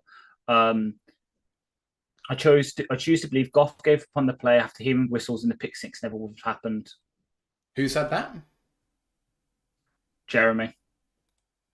Well, birds of a feather and all that. Exactly. Also, I think Eric's just tweeted because I think he's at the game that the whistle was a lot clearer, like lined in the snap, than it is on the broadcast. Here goes the play now. Goff decides to hand this off. Blocking is really good. Gibby! First down Detroit on a 3rd down and 12 run. Let's go! Oh. It's my least favorite play in the playbook. Third and long fucking run draw. Oh, see, when it's like this where it's once in a while. Oh, Dean, what's Dean saying? Dean said the referees called it.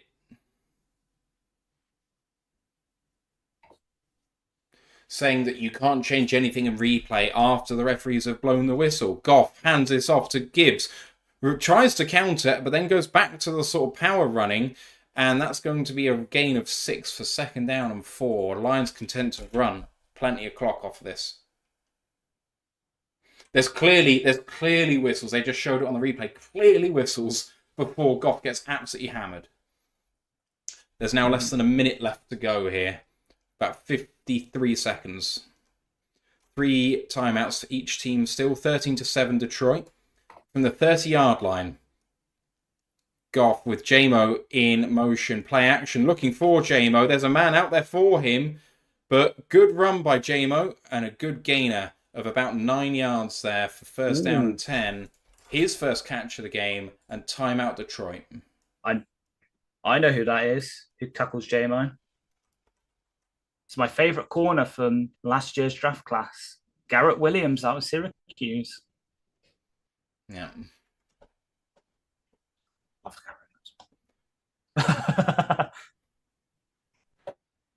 Oh, I love that song.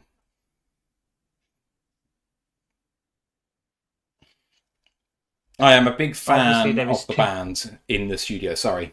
Mm-hmm. I was about to say there's two big there's two people obviously everyone knows that are currently on the Cardinals that once on the Lions with Prater and Starling Thomas, but there's a backup on the Cardinals that also used to play for the Lions in the edge room.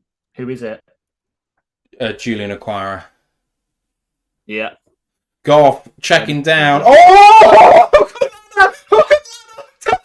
Hook and ladder! Hook and ladder!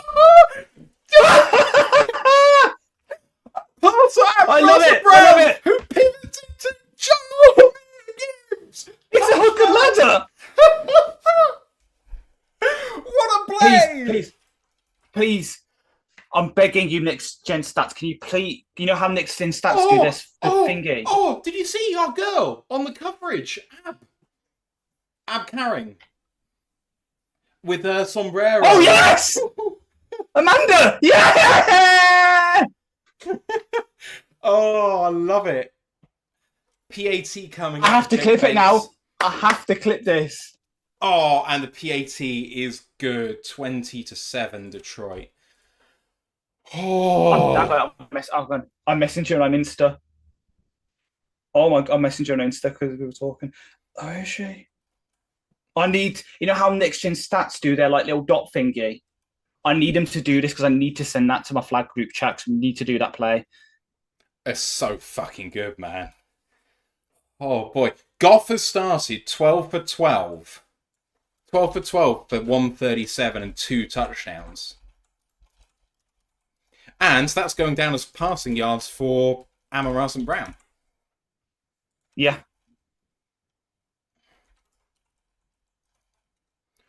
How how does Gibbo get yards in fantasy for that play? Oh, he has receiving yards of no receptions for 20 yards and a touchdown. Yes. It counts as receiving yards. I need that drawn up. I need that drawn up. I have to do it myself after. Oh, that was no so one watching here will care, but good. I can just see it. I'm sorry, this is being flagged. I can just see it. Oh, hang on. I'll text Teague, actually. Jake Bates with the kickoff into the end zone comes out to the 30. Where is Teague? Teague. There he is.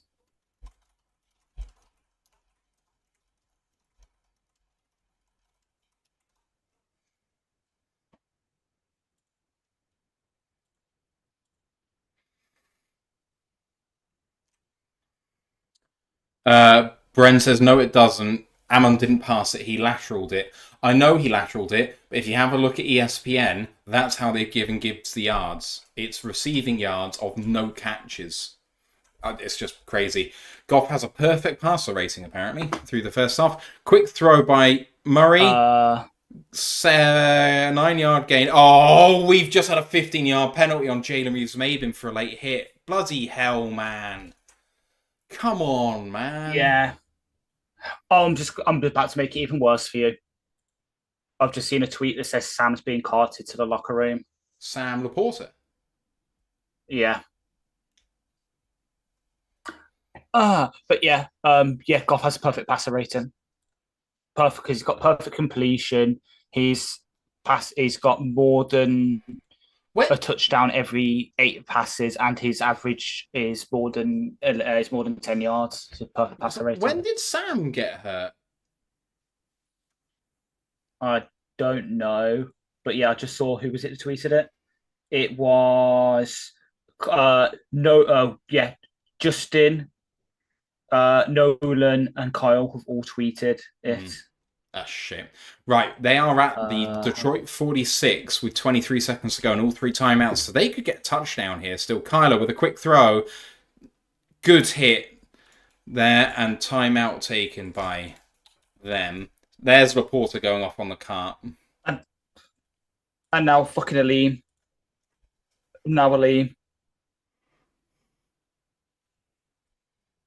Timeout Detroit. Aleem. Oh my god, Aleem is like out. Is he slumped? Yeah. Yeah. Fuck me. This is just awful. What is going on?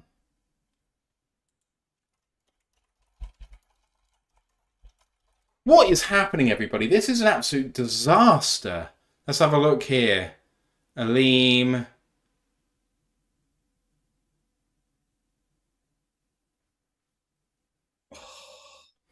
He's being hauled up. I think he maybe seems just a bit winded. I think he got landed on. Yeah, got landed on and his head sort of hits the turf. I think he just bit dazed himself, probably going to go into concussion protocol. Carlton's asking who the ex-Lions were on the Cardinals. So you've got Prater, you've got Starling Thomas, who people might remember as the UDFA from last year, everyone loved, thought she got cut and is now over there. And then you've got Julian Aquara, who obviously everyone can kind of remember, but that's about it, unless I'm missing someone. Right, here comes the play. It for their 53. 2nd down and 1. Kyler looking for a throw down the sideline. Marvin Harrison Jr. with the catch and gets out of bounds. Doesn't really need to save the timeouts, to be honest. 13 seconds to go, and they might have shots at the end zone here. Carlton just said left guard Evan Brown as well. Yeah, knew there was someone. You could see I was looking, I know there was someone else. Yeah. Right, 13 seconds to go. What can the Cardinals do here? From the 30-yard line, 2 big plays might do it, and you might have time for a field goal after that too. Murray dropping back quite a long way, throwing for... Oh, great play. Great play by Terry and Arnold on Marvin Harrison Jr. That was at the 3-yard line. It would have given them one shot at the end zone. As it is, with 7 seconds to go, I think that this is field goal now.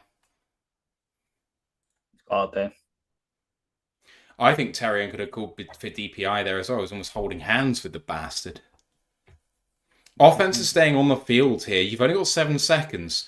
That took 6 seconds, that play.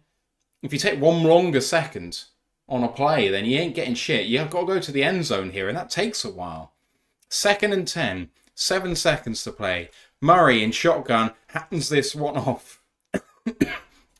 Good tackle by Aiden Hutchinson. 3rd down. 2 seconds to go.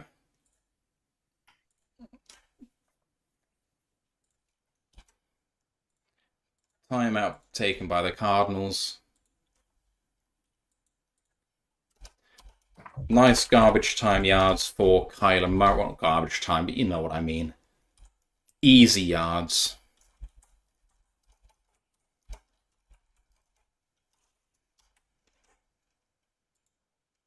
All right, here comes the field goal attempt, which is a 42-yarder. This is easy money for someone of Matt Prater's pedigree. Last play of the half.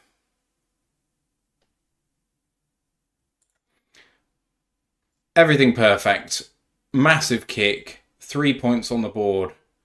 And it's a 20-10 ball game at the half. I said the Lions could be up by 2 scores by the half. And they are. Here come your halftime stats. Detroit lead 20-10. Goff is perfect. 12 of 12 for 137 and 2 touchdowns. David Montgomery on the ground, 10 of 55 and a touchdown. Jameer also has 11 for 54. The Lions are over 100 yards rushing already. And then in the receiving game, led by Amon-Ra St. Brown, 4 of 4 for 37 and a touchdown. But 2 other significant contributors in there too. Samuel Paul's 2 of 2 for 36, although he's been carted back because of the locker room, and Brock Wright 4 of 4 for 34. Gibbs on a hook and ladder took it 20 yards to the house for the second receiving touchdown. For the Cards, Kyler Murray's 9 of 11 for 75 and a touchdown, and also 3 of 37 on the ground. James Conner has 5 rushes for only 8 yards in the game. Marvin Harrison has 3 of 5 for 33 and a touchdown. No turnovers in this game so far. Only 1 TFL for the Lions was by Brian Branch. 1 sack for the Arizona Cardinals is Mac Wilson, and the other TFLs for them, Dennis Gardeck and Billy Al Nichols. Jake Bates has missed a PAT, but has got 2 further ones. Matt Prater's perfect on field goals and extra points. Ash, I'm going to disappear off. Your thoughts, especially about the game, but also the injuries too. Yeah. We saw it last year, wasn't it? Someone please correct me. I'm going to get the chats up because I don't have them up currently because I'm an idiot. But isn't this the Eagles Chiefs field where we saw injuries? So that was played in Arizona, but that was over a year ago. So if I'm wrong, blame that. Positives, offense looks a whole lot better. Negatives, fucking injuries. How many fucking injuries are we going to have? Oh, as I open up the YouTube and get blasted with my own voice, I do not like that. Do not like the injuries at all.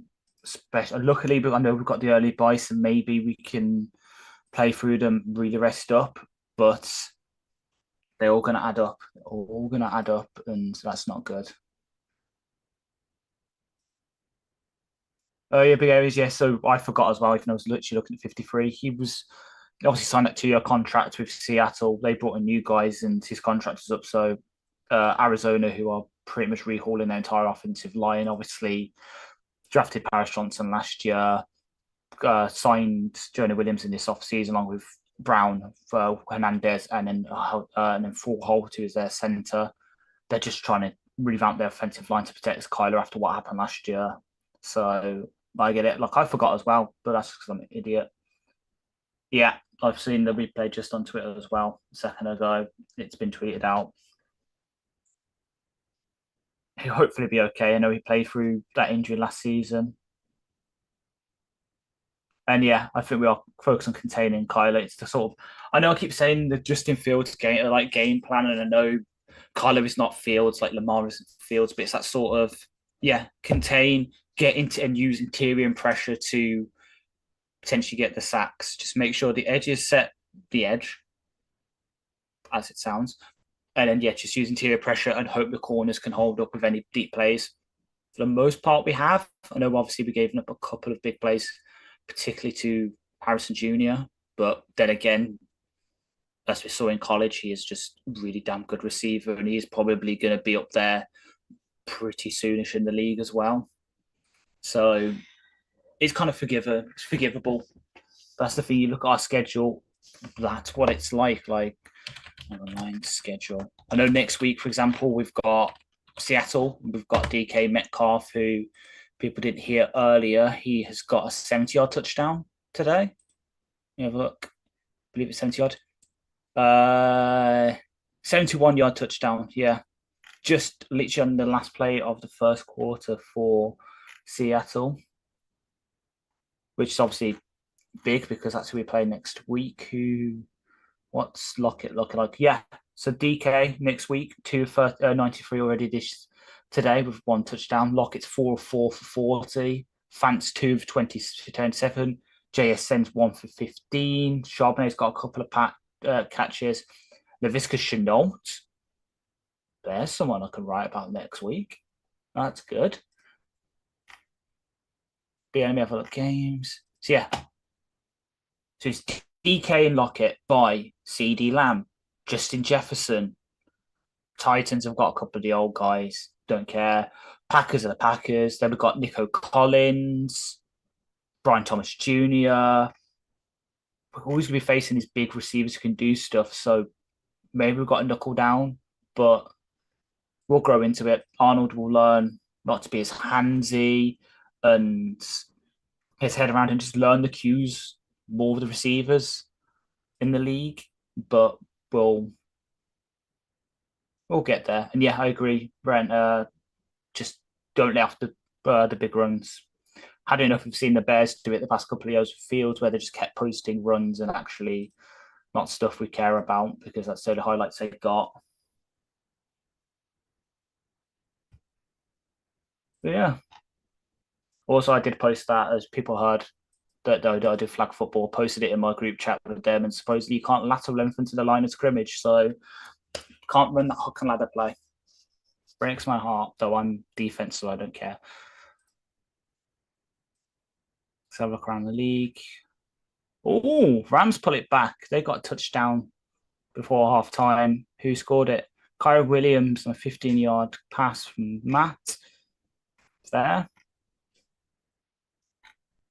So it's 14-7 for there to the Niners. Carolina up 21-7 against the Raiders.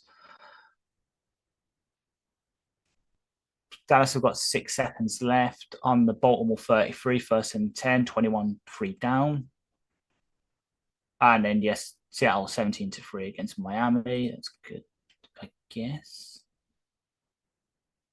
Unfortunately, I don't know too much. I think I watched a bit of him in one of the spring leagues, but Wright is our big expert on him. I think he likes him, but I don't know too much. Just have a look, see if we can do the old Cardinal sin of just stat box watching, see what he's got.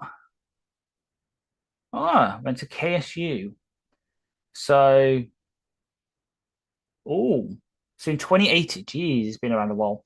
2018, when he played 5 games for some teams. He played 3 games for the Raiders, 1 for the Cardinals, and 1 for Pittsburgh. In that time, he was 67% on his field goals. So in 3 games with the Raiders, he made 5 of 9. And then in Pittsburgh, 3 of 3. He was 100% of his extra points, though. Not good. Not exactly great. Obviously missing. Where did he miss?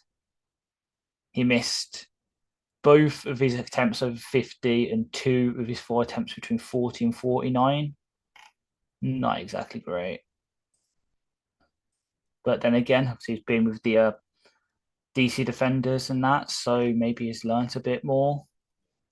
So look, what was he like? The DC defenders. Yeah. Just looking at our practice squad quicker, McCrane.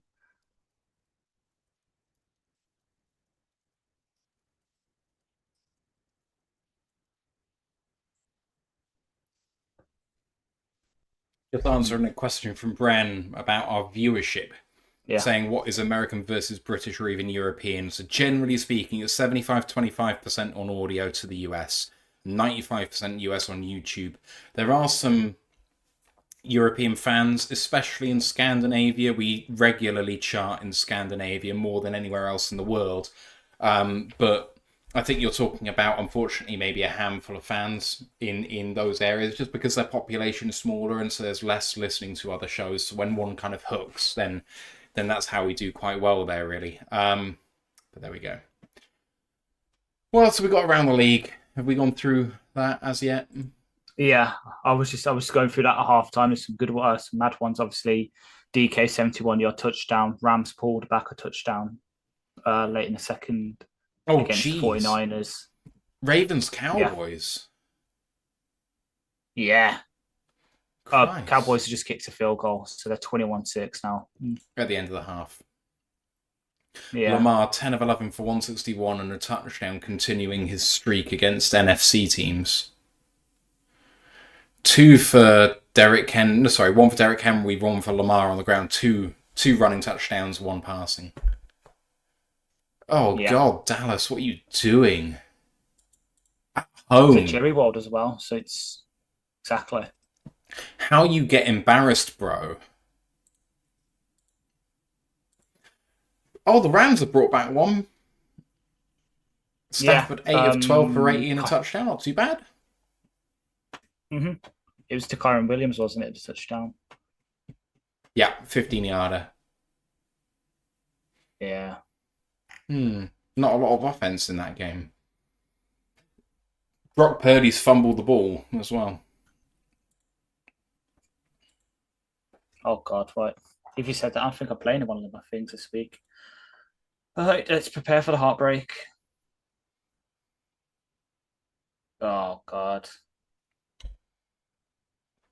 Why did I start Prescott instead of Jaden Daniels? Well, because everyone would. It's the right decision. Just because the reality of it didn't work doesn't mean anything, really. Yeah. Okay, so... I mean that, and then also... Sorry? Stevenson over Monty, because I started from Andre Stevenson over Monty as well. So Red Sox at Twins is happening at the moment. Or is it Twins at Red Sox? It's at Fenway. It's Twins at... it's at Fenway. I've been to Fenway. You lucky duck. I have a baseball bat from Fenway, a Red Sox bat. Or my Sammy is back on the field. Oh, that's really positive news. We can't afford to lose him. Yeah, I bought that baseball bat when I was 9 years old when we went to Boston, and my parents have borrowed it and continue to borrow it just in case you get random strangers during Glastonbury wandering up to our house. See, if anyone tries to break it in my house, I have the ultimate to protect myself. Jesus Christ, is that... What is that? Actual Greek sword. Okay. Is it sharp? No, unfortunately not. It's blunt, but it's like proper. That's what you remember I said earlier, I have something from Toledo, Spain.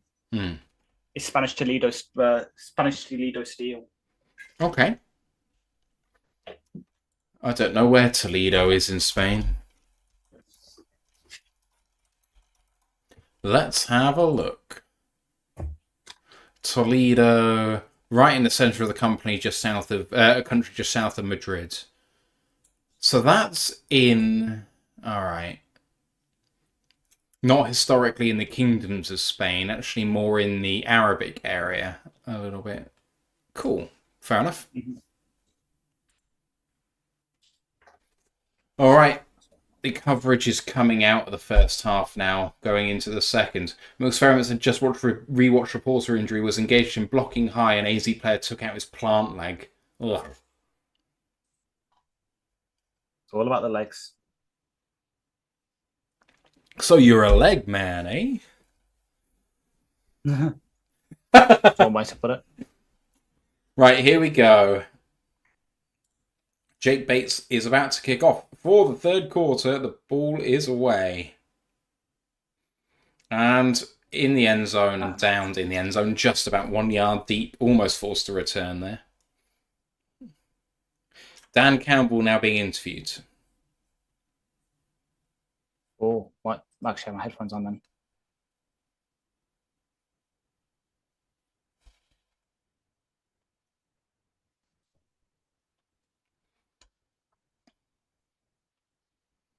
Oh, that horrible stat with 9-1 when scoring 20 plus points in the first half. Unfortunately, that one loss. I think that's the San Francisco game, right?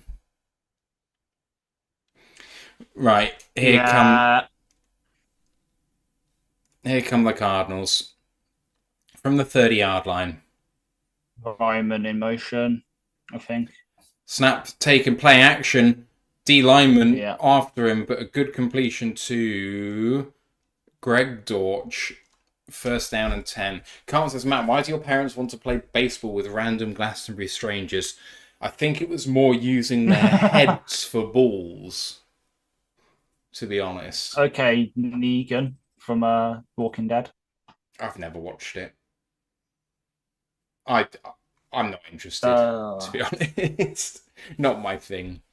Barnes downgraded to out, Aleem questionable with a shoulder injury. Snaps away by Murray and play action for the second time. Murray looking deep. Hutch now trying to scramble. Murray looking lovely. Not a lovely throw. He was the right situation, the right person to throw to, but he just overcooked it to Trey McBride. Second down and 10. Mm-hmm. Bren just said that the questionable to return. It is a shame about Barnes because he's basically played every snap this year. I think he's played 90% of the snaps. Something like that, and we lead the league in sort of like base formations played. Yeah. Because that's another benefit of Branch at safety is he can basically cover a slot receiver while we're in base. Yeah. It's great. Second down and 10, and this time they do hand it off. Good tackle by Levi Onzarike. Third down and 6. Run up the A gap, and Murray looks frustrated. Third and 6. Mm-hmm. Kyler thought Schmore should have come of that. No, I did not. Third and 6. I hate to doom-monger, but if Barnes' injury is serious, it's bad for us. Do you sign a good? Do you IR him and put a good and sign a good day from the practice squad? Snaps away. Murray looking to the right for a quick throw, and Carlton Davis. Oh, he's being called for maybe a hold, maybe DPI. I think against Marvin Harrison Jr., I think that there was a bit of everything going on there. Davis is saying he was holding me. Probably going to be DPI again. It is DPI again. And have a look at this. So Marvin, they're both holding each other. That's just a bad call. Carlton's going absolutely mad. The thing is, Carlton has him obviously wrapped up, whereas the Arizona player has him wrapped up in a way that the referees can't see. So they can only call what they can see, but I hate it. Mm-hmm. At the Detroit 43 now, first and 10, Kyler under center and hands this one off, running off tackle, and a nice hit. But it's a gain of 7, and it's second down and 3.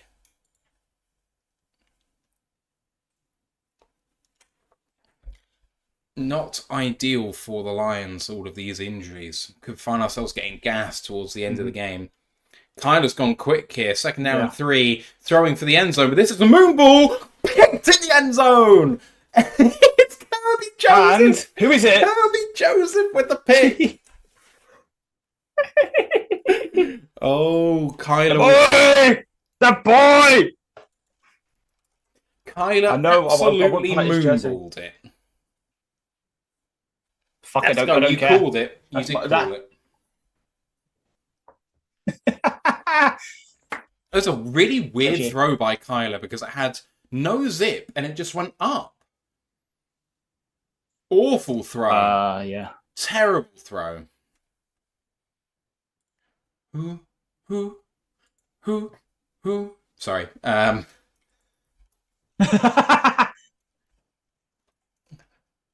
don't want to get hit for trademark infringement now, but never mind. What were you going to say? I can't wait to see Kirby's Instagram post now. Yeah, the INT is an absolute gift there for Kirby. I mean, the thing is, it's thrown almost right to him. He's had to just step up one step to get to the ball in front of the receiver, and ugh. Mm-hmm. Come on, give me some fun stat here, somebody.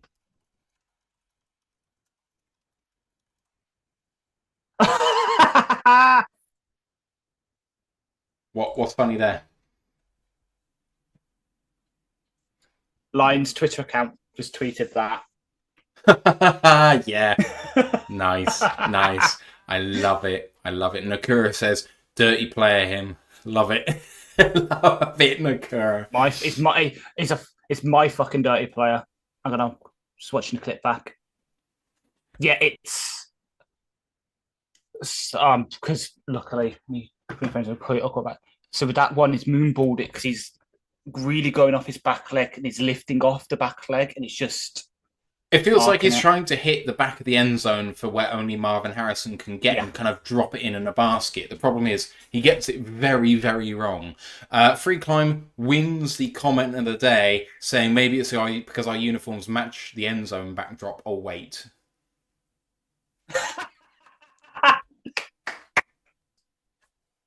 Oh, no. What is it? We're playing cover 2. Two deep safeties. That should be banned. You shouldn't do that. Ruining the game. It is funny that a person who, if he wasn't so funny, could legitimately be ruining the game, not because you're so good or the idea is so good that it's just boring, that you're ruining it by being dull and shit, like Mel Kiper. Mm-hmm. But anyway, play action for Jared Goff and checks it down to David Montgomery for a gain of a toe tap of maybe 10. 9.5 or 10? Yeah, Sam's back in, but on that player, you're probably going to see it in this one now. Supposedly Arnold was just in perfect man coverage and leveraged him inside to where Kirby was. Arnold was late to the snap because he went so fast that Arnold happened to be in the right place. 2nd down and 1 here. Toss play to David Montgomery, comes inside, gains himself about 3. And that is a 1st down for the DET. And Sam Laporte is clearly struggling in there. Just get him out of the bloody game, people. What are you doing to him? Yeah, There's absolutely no benefit to injuring him further here. Keep him out. Yeah. Just play Parker Hesse.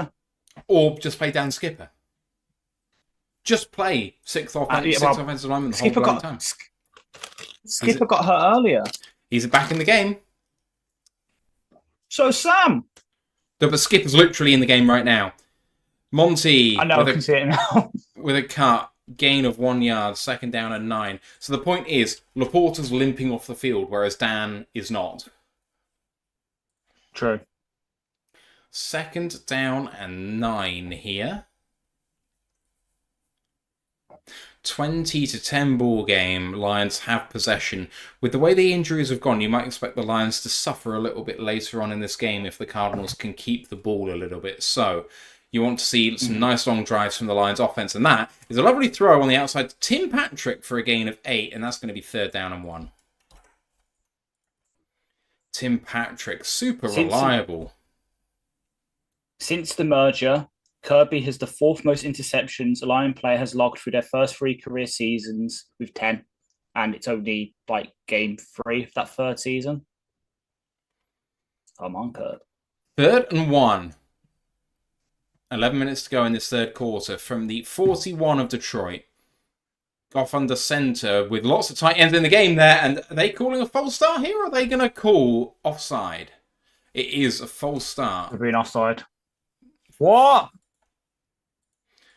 On number That looked like 60 an is offside to me. Graham Glasgow. Offensive lineman must have Let me flinched have a to look. draw him offside. Yeah, sure. Yes, not. Right, 3rd and 6 this time then. Goff from the 41. Looks like they're bringing heat here, Arizona. Jamo goes out wide. All the receivers to the right-hand side. Goff throws over the middle and behind Amon-Ra St. Brown. Incomplete. And this is going to be 4th down and 6. Punt unit coming onto the field. That looked like a throw. That's Goff's first miss today? I believe so, yes. 14 of 15. That is... Aleem downgraded to out. Hit. I don't know how to feel about those that last play with the motion to put Joe on the other side, because again it's stuff and picking up the play flag. Someone's always going to be going in. What a punt! What a pump! Stop it! Yes. No worries about stopping that. It's not Enix Rakestraw out there. Come on, man. Touche. Were you going to say that? Were you going to say? Yeah, I was going to say that. But yeah, the stuff. If you've got all your receivers on one side, the defense knows at least one of them's going to go in. Like, not all of them are going to go up and out, because no one, you can't go out because you don't have space. But also just because that's how plays work. So you could see the linebacker there. I know Goff threw it behind Saints, but that's because there was a linebacker literally sitting there waiting for the crossing route.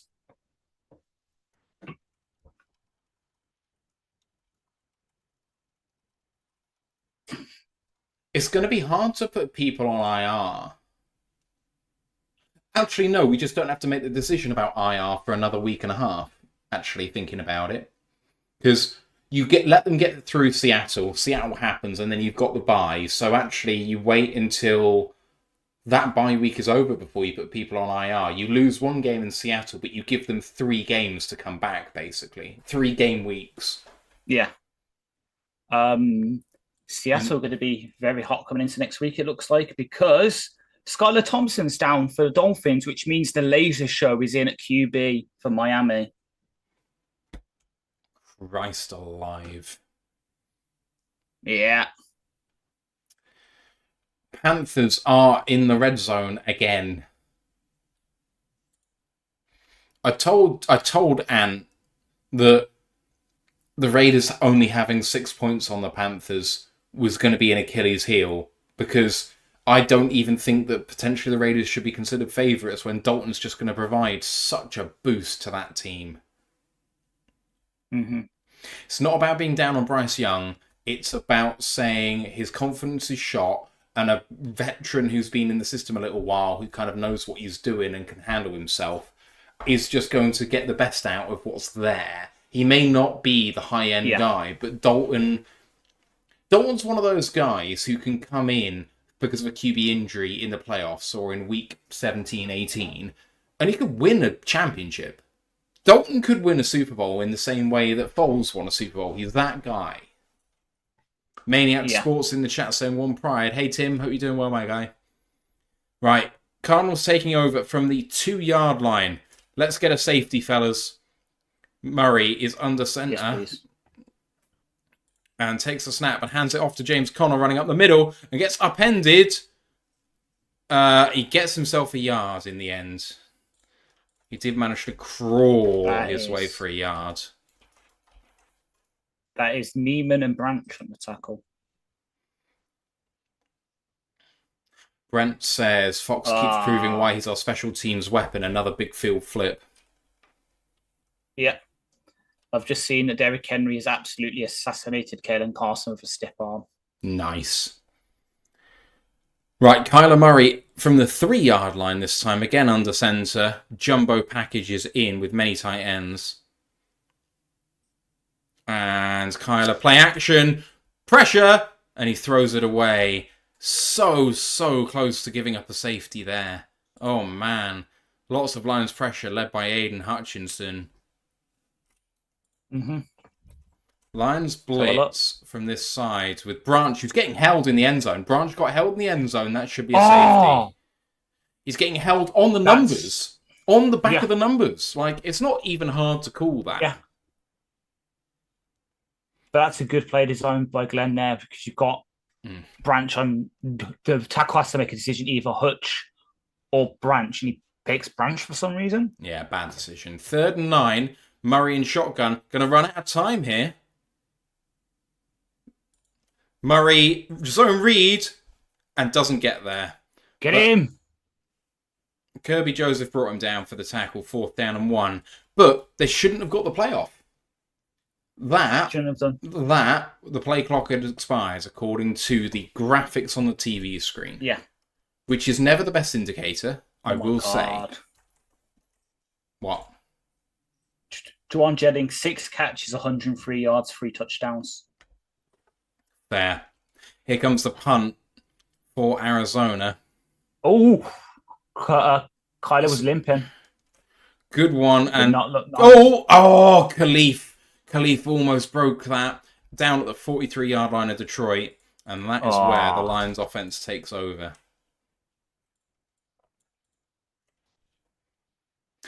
Adostel said they're double zeros. They're double zeros for more than a second as well, which is the real key. Mm-hmm. We are at the middle of the 3rd in the Red Sox-Twins game. I should call it the Twins-Red Sox game because they flipped it for the UK, haven't they? We're in the middle of the 3rd, and so Boston are about to go out a hit. Come on, Boston. Let's see what you can do. Only 1 hit each so far. Mm-hmm.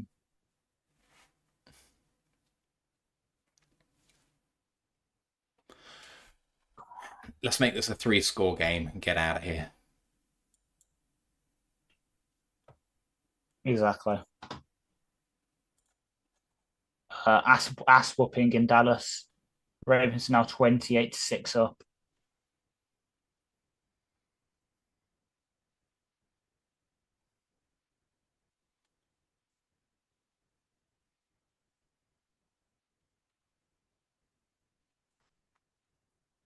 Checking the Panthers. Sorry, say again. Ass whooping in Dallas. Just. Did you see that someone got very butthurt at what I said? On Twitter. Yeah, someone just said, "Shut the fuck up, homie. You all got bailed out." And then someone replied to him saying, "You're listed in your bio with 2 favorite NFL teams because your primary team sucks so bad." Like, someone fighting my battles. Love it. Love it. Yes. I will have sympathies with other NFL teams, and that's fine. I don't mind, but I don't support 2 teams. I support 1 team, and I kind of like others. And that changes from year to year. My second team used to be the Browns. The Browns were a lovely team to support when Baker was there and they were shit. Like, them being plucky was kind of cool and whatever. I've kind of liked the Colts for a while. I think that no matter what happens with them, I like the way that they've run their organization, and that means a lot to me. Which is why I absolutely hate the Panthers. Just, so bad. Oh, Stunner Cantic's back into acting. Nice. The TV advert that was just on. It's the main character from Castle that I used to watch. I don't know what Castle is. Sorry. Here comes Goff. Nathan Fillion plays... Oh, trick play to J-Mo! And he's going to get caught here and go down after a loss of 8 yards. A double reverse to J-Mo, completely blown up. It hasn't worked very often running this play, to be honest. It was a split backfield with Gibbs and Amon-Ra St. Brown, and then Amon-Ra comes out, and Gibbs flips it to J-Mo, but the blocking is not great. They just crashed down very well. Via Castle, Nathan Fillion plays a crime writer who helps NYPD solve murder cases. Right, 2nd and 17 it is. Goff fakes the handoff, throws over the middle, picked! Dennis Gardeck, he threw straight to him. Ay, ay, ay, what is that, Goffo? There goes his perfect passer rating.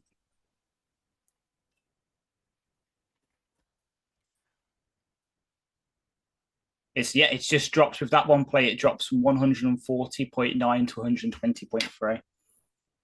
So Gardeck from outside linebacker or edge drops, and quick throw to Brock Wright, and Gardeck's just sitting right on it. Arizona have gone from not having any handle in this whatsoever to being right in this. From the 33-yard line, Murray hands this one off to Trey Benson. Oh, well done to Aiden Hutchinson for the tackle there. 2nd down and 3 coming up here. So with that, I think Gardeck's dropping into like a hook zone, and Goff just doesn't see him doing it. It seems that Goff can't see linebackers. Just look at the Bears game last year. In that realm, though, that's someone who's really an edge player in a 4-3 dropping because he can, but you don't expect that in a 4-3 look for an edge player to drop, I guess. It's what we did with Hutch in his rookie year. A nice handoff again to we did with Hughes. Benson, gain of 2, Benson. 3rd down and 2. Sorry. That's the beauty. That's the beauty of what the Cardinals aren't great in terms of personnel, but one of the things they do really well is that use of the linebackers, as I mentioned at the start. So yes, sometimes they do drop an edge as an off ball. Sometimes they use an off ball as an edge. It's because their DC was the linebackers coach at the Eagles with their head coach, and he just lets him do what he wants. 3rd and 2 from the 25, handed off again up the middle, and short. Well done by Aiden Hutchinson, only gets a yard. It's 4th down and 1. What are they going to do here? A field goal makes it a 1-score game, but it's 4th and 1 halfway through the 3rd quarter. That is DeMar Curto, who has like a 90 rushing grade from PFF this season. Yeah, but he's only rushed like 5 times. That was his 4th carry so far this season. There we go. So he's had 2 coming in today. 4th and 1, and they're going for it. Can the Lions hold here? Big play. Big play. Lions are pinching on the D-line. And Murray snaps it, fakes it. Davis has seen it, and Murray gets there. Murray gets there.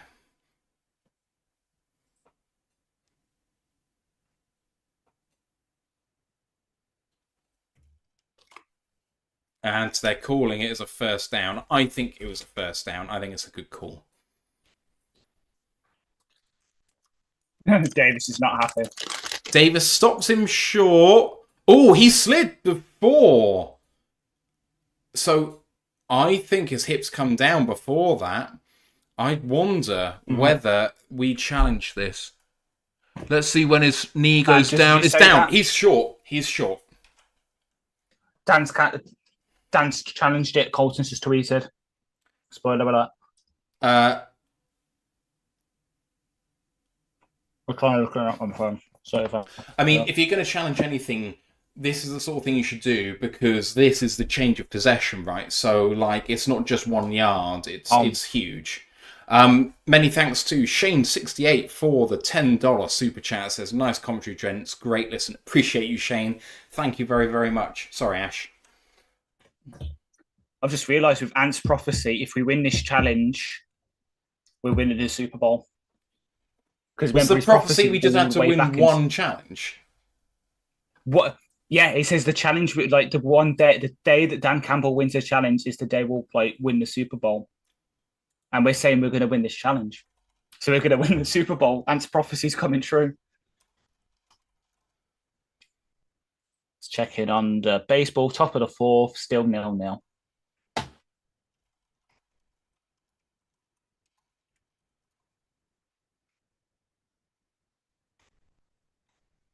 I really think this is clearly short. Come on, Boston. You've got a batter who's got the certain. It's literally called Jay Duran. If I know anything about Durans, they always work for me in sports. Have they got the reflex? Wait. Now I was thinking more about my chaos, the super sub of all super subs in the Premier this season. Fair. I mean, I just Oh, like Duran, so... so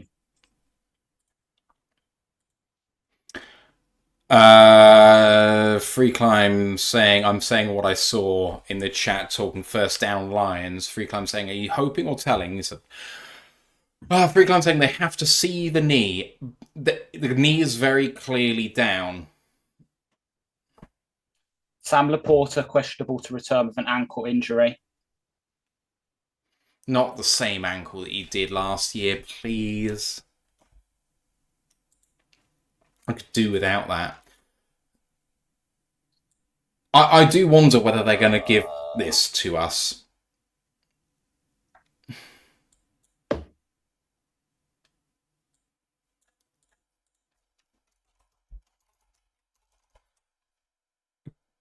Challenge successful! There you go. That's why I muted myself, because when I saw the Laporta thing, I saw that we won the challenge.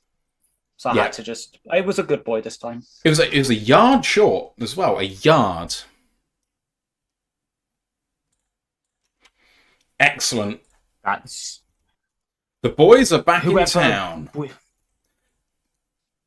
Whoever we've hired as our new challenge guy upstairs in the booth deserves a good, healthy bonus after today. Sheila, give him a nice, lovely Ford Mondeo. Well done, Carlton Davis. Running play for Jameer Gibbs. Got one to beat, and he gets tackled. Tackled by Buda Baker. Just. Oh, could have broken that all the way. Buda Baker? No. Yeah, it was Buda. It was Buda. Currently, even with the failed play to JMO, we are currently averaging 5 yards a carry on the ground. 25 carries, 125 yards. I need Amon Ra yards, please. Laporta's back in the game. Goff under centre in the eye and fakes. Can he throw it down the field? He does. That's for Amon Ra St. Brown. And that is a first down for the Lions. 15 yards, I want to say. I just need more, please. 52 yards now for Amon Ra St. Brown. I need another 48 on 2 catches. That'll do me very well. So it was 15 yards. Oh my god. Ooh! There has been a massive cheer for someone reporting eligible. 70 something. So is that it is 70. Dan Skip is reported eligible. Who else would the Lions cheer for reporting eligible other than Skip? Gibbs with a big hole and gets himself another 7 yards for second down and 3. You see what the Lions do here when Goff throws that pick? They get worried about his sort of chemistry being slightly off. They go to the ground game and we're smashing him to bits. And then we're giving him easy kind of, not layups, but with that past Amon Ra, it's quite clearly he's rolling that way. Amon Ra's going that way. It's a simple, almost like line drive kind of pass where he just has to throw it forward. JMO in motion, and now Goff on play action, well blocked and going deeper for JMO, but doesn't get the feet down.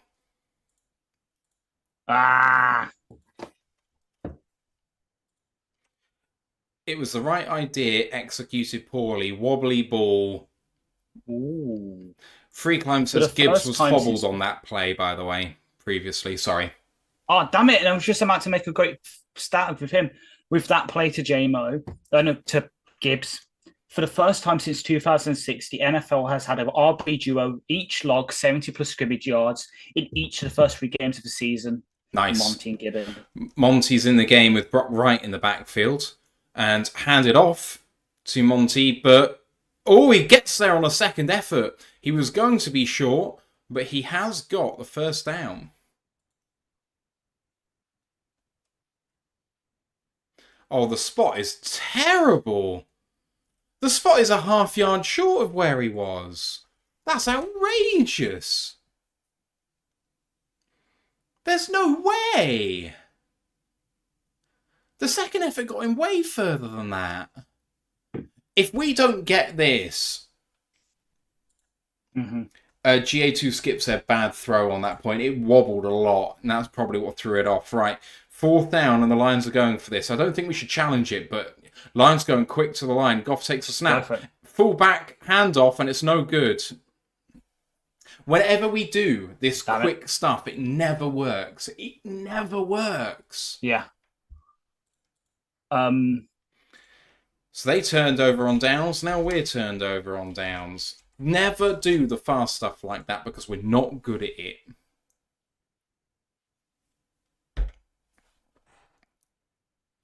Danny Band says, Ash, another Villa-related one for you. What Villa player do you think would make the best quarterback? Tielemans on Torres for me, he says. Tielemans, 100%. Torres he's got the passing, but not the height. Look what happened last week against Dominic Calvert-Lewin. But yeah, definitely Tielemans. Like, honestly, and Matt can back me up here, 12 months ago, I was ripping us for getting him on a free. I was like, why the fuck did we sign this guy? He's so out of shape. Player of the season so far. So far for me, for Villa. He's been immense. He has been immense.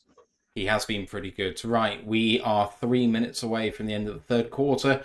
Consecutive drives for for both teams end in on-down turnovers. Mark B says Ben Johnson again. I mean, the thing is, the last couple of games, having a go at Ben Johnson, I think, was totally justified because the offense never looked like it was doing anything good. In this game, you're looking at a first half which was almost perfect. I mean, I think absolutely perfect. It was inventive.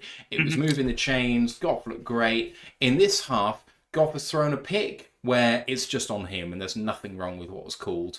And then the 4th down run wasn't a good play because we're not as good at the thing we tried to do. But everything else has been fine. Goff didn't make the good throw to get J-Mo in the corner. There's been a little play here and there which I haven't enjoyed. The double reverse is one of those where you go, well, if it doesn't work, we're going to lose about 8 yards. And that's what happened. But if it works, you get a touchdown. So it's a big risk and reward play.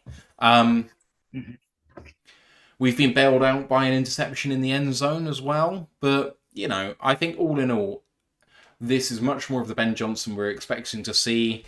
And it's the reason why we're more than 2 scores ahead in this game. So, yeah. Yep. And plus, look what quarter it is. Rest my case. Everyone's talking about that, but we didn't have a bad third quarter last week. So I don't think it's a thing. If you have a look at scoring around the league, the scoring in the second quarter on average is more than double. More than double in the second quarter what it is in the third quarter. In the third quarter, the average points for a team is like 3.5. Yeah. It's really low. So, like, we can call it the third quarter because it just sucks, but it sucks around the league. Here come the Cardinals from the 34-yard line. Play action for Kyler throwing to the sideline. Great PBU by Brian Branch on Greg Dortch. So that's another one for the guy who I believe entering this week was leading the league in PBUs. Doesn't surprise me, although the problem with Branch is he's leading the league in PBUs because he dropped a couple of picks. There's still pass breakups if he literally hits the ball with his hands. Yeah. But just catch the bloody ball, man. He could be leading the league in interceptions. Second down and 10. You know what I say? If you could catch... Yeah, then he'd be playing offense. Oh, that was really well read by Jalen Reeves-Mabin, and that's going to be a tackle for a loss. Well done by Carlton Davis and Jack Campbell cleaning up there.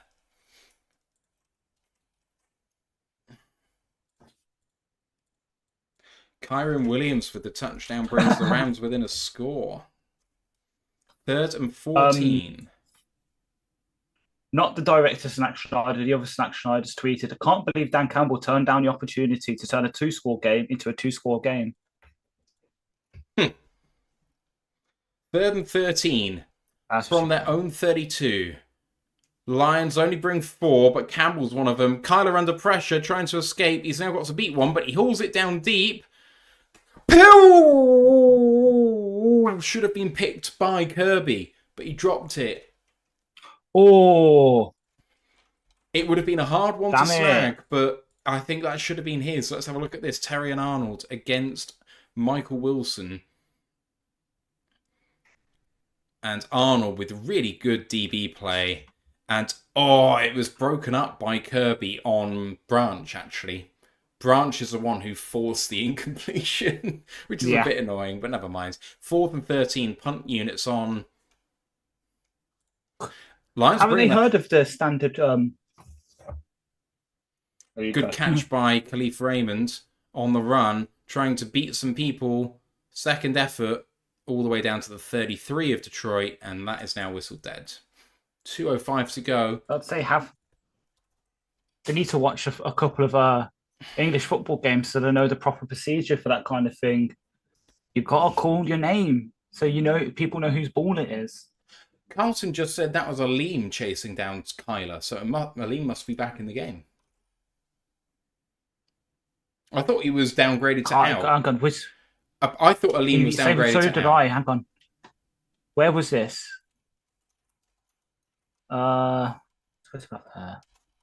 That's Khalif.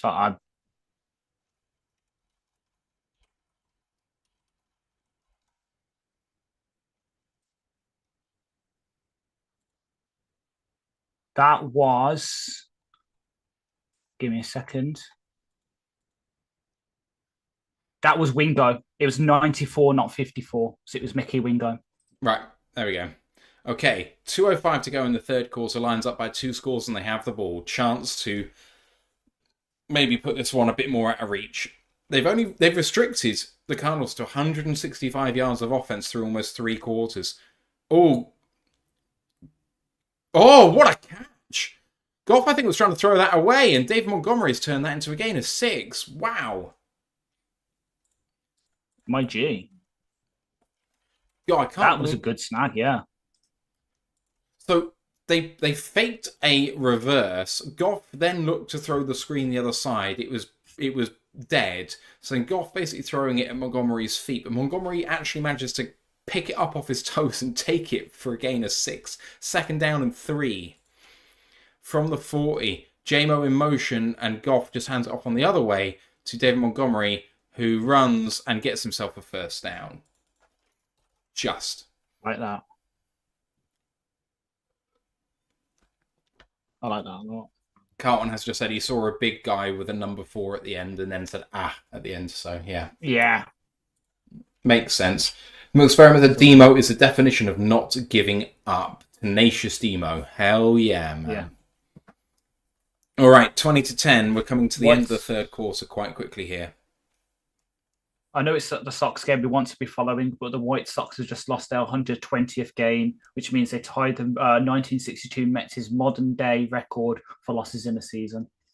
Montgomery dives down low at someone's ankles. 2nd down and 3 now after a gain of 7, and that could be the last play of the quarter. That was a really good fake, because I was still watching Goff with the handoff to the end around. Then I realised it was fake.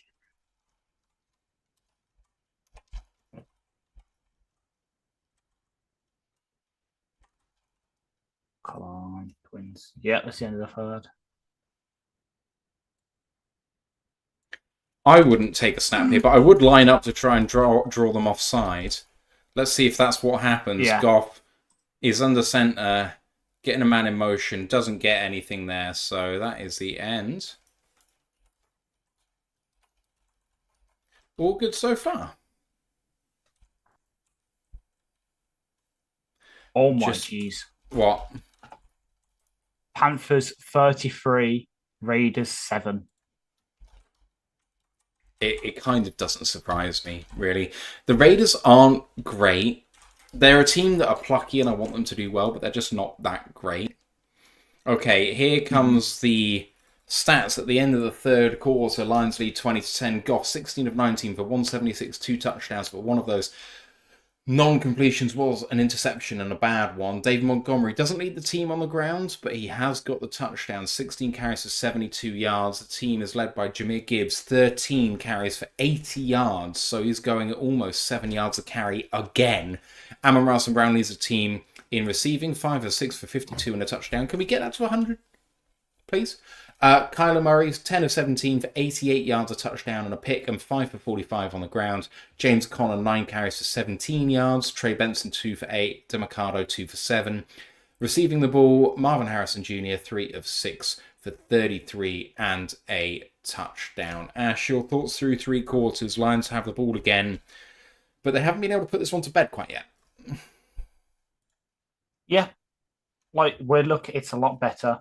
I know I didn't see most of the last week, but it's looking a lot better. And I know I was memeing about the third quarter. I'll take a 0-0 third quarter, happily. Defense looks great. Just carry on as also, I hate to be the bearer of bad news, but the Twins have just scored, so it's 1-0, top of the 5th. It's 1-0. That's fine. Mm-hmm. I mean, at the end of the day, we're in the box seat now. If the Detroit Tigers win every single game from here on out, they're in the playoffs. Because we're a half game up.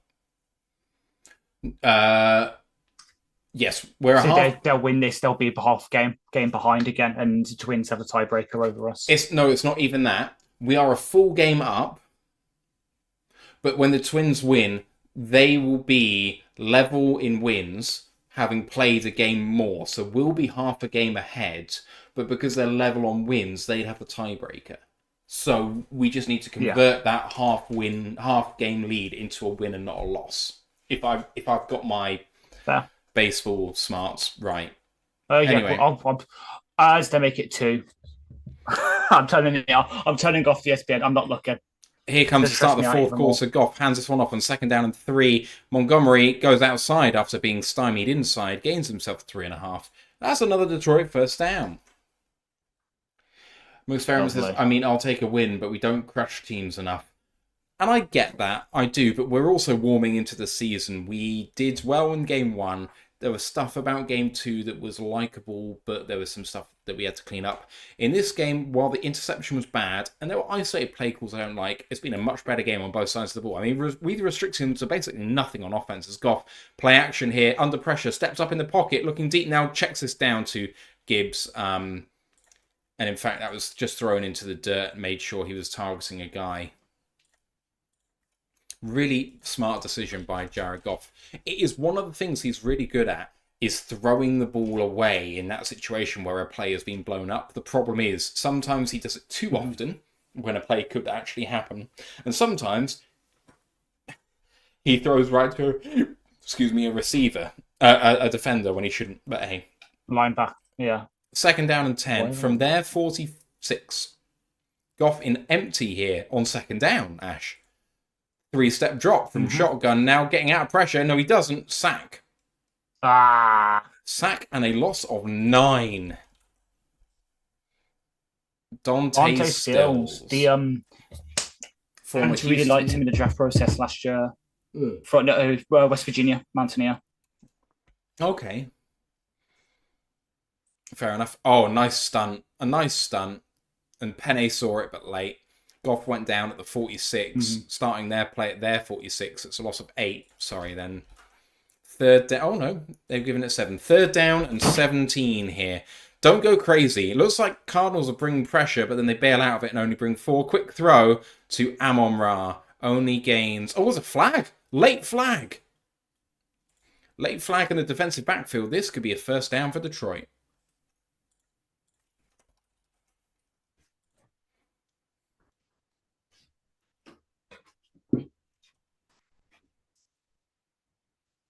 Pass interference on the offense is declined. I don't know what Ash is doing, but this is weird. One of my background things fell over. 4th down and 12. After the Amon-Ra gets 5 yards, I only need him to get another 43 yards. Is it too much to ask? As Fox punts away. Really high one, this. Caught at the 11-yard line by the Cardinals. Greg Dortch.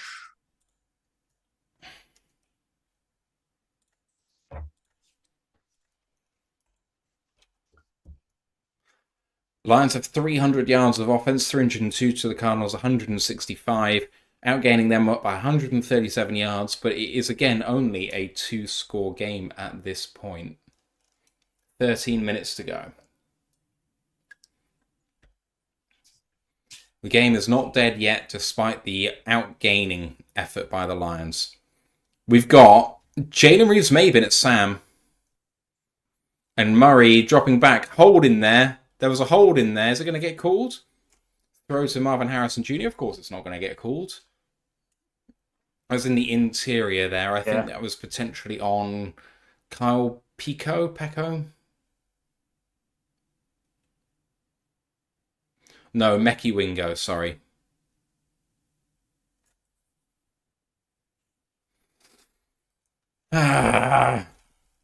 Right, first down and 10 once again. All the Lions' defensive line can do is keep coming, see what happens. Got Jalen Reeves-Maybin out there again. Connor in motion, now in pistol. And fake handoff. Maybin getting stymied. Murray going for everything. And really good effort by Marvin Harrison, but a great play by Carlton Davis, who's having himself a bit of a game. There's a flag. Did Murray get hit late? Roughing the passer. Shit. Pascal. On who? Josh First Pascal. time I've noticed him all game. Yeah. First time I've noticed him all game. Big pain. Yeah, it's a clear late hit too. I don't know what Pascal's doing. You saw Murray throw the ball and there was no one in his vicinity. So the fact that he gets hit late is just ridiculous. He doesn't even look. He doesn't even look at whether the ball's been thrown. By that logic, based on last year's game against Seattle, shouldn't have been called then. Yeah, but you're asking the referees to be consistent, and that's not fair. They can't be expected to do that. First down and 10. Murray in empty this time. Bringing 5 of the Lions. Quick throw and good play by Brian Branch. Gain of 1. Second down and 9. But he reacted to that so damn fast. There was some miscommunication on our near side. You could see J.R. Rem turning back like, what am I supposed to do? And he basically has to play as a slot corner on that rep. Second down and 9. 12 minutes to go in this game. Lions lead by 10. At the 45-yard line of Arizona in shotgun. And this is going to be blown dead by a false start. I mean, you can't be expected to hear the crowd in your away stadium. Oh, wait. Oh, it's tiff. Oh.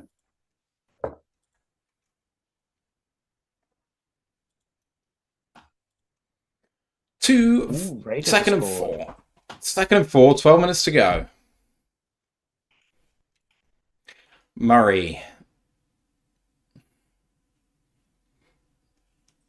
Call of Duty isn't out yet, so he's okay for the moment. Second down and 14. Under center, play action, and it's a screen, and ooh! Good play in the end by Wingo and someone else. Managed to stop him after a gain of, I think, 7 for third down and 7. I think that was Malcolm. Yeah, it's Malcolm. Third and 7 it is. My eyes do not deceive me. Mooks Ferrant says, can we please not wait until the end of the game to win this thing? I mean, I'll take a win, but we don't crush. Yeah, sorry. I've read that out before, and then I realised I hadn't read the first comment. Right, they're 1 of 6 on third down, and it's third and 7 at the 47-yard line of Arizona. The Lions are bringing 6, and the throw is too high, and well done by Terry, and he hit Marvin Harrison at the catch point. That is incomplete. And the offense is staying on the field, Ash. 4th and 7. Good play by Terry and Arnold. 4th and 7. This is putting the game on the line pretty early. But I guess he's down 2 scores with 11 minutes to play. He kind of got no choice here. They've spread it out.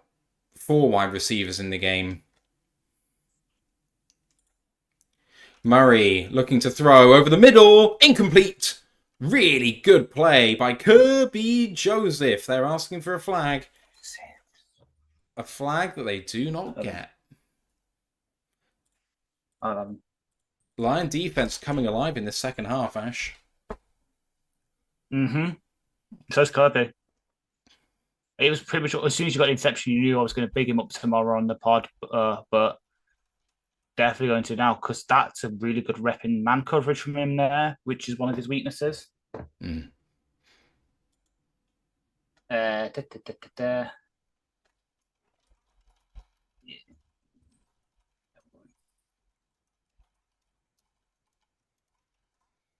Oh, okay. Right. We are 11 minutes, 8 seconds to go. 10-point game. Lions have the ball near midfield.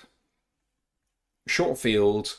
I mean, the thing is, the way things are going, if you put up 3 here, it's still a 2-score game, but Dan Campbell turned down the chance to have 3. If you get 3 there and then another 3, it's 2 loads of 8 away. Like, you need to keep chipping away, especially when you're finding points coming hard.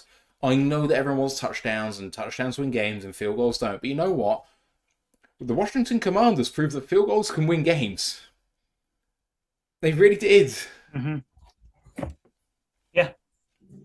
And the thing is, let's have a look. So, let's say if we run the ball and we get a field goal, 6 minutes off the clock, let's say. Yeah. What, from midfield? 3 minutes. 3 minutes, okay. Even 6, if we yeah. 6 minutes if you start from like the 30 or 20, but no chance of killing 6 minutes here. The Rams, 10 down, 10 minutes to go, are first and goal from the 2. Ooh, could the Rams make the 49ers a less than 500 team through 3 games? That would be really fun. So if the Rams win this game, the Rams, 49ers, Cowboys, and Ravens will all be 1 and 2. Ooh. And Dolphins. Yeah. Ooh. It's under review, but I've just seen that play that's got him there. It's a pass from Tutu Atwell to Robinson. It's a trick play, but it's under review right now.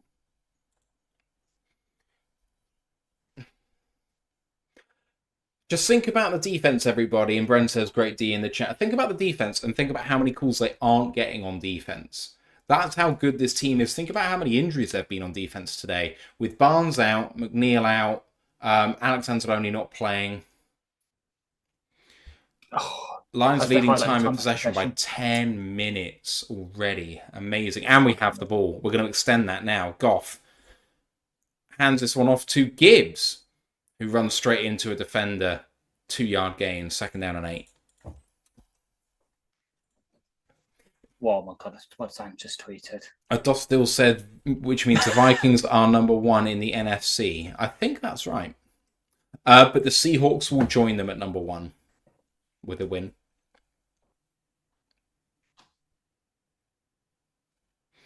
Yeah, they will be the only 3-0 teams in the NFC, I think.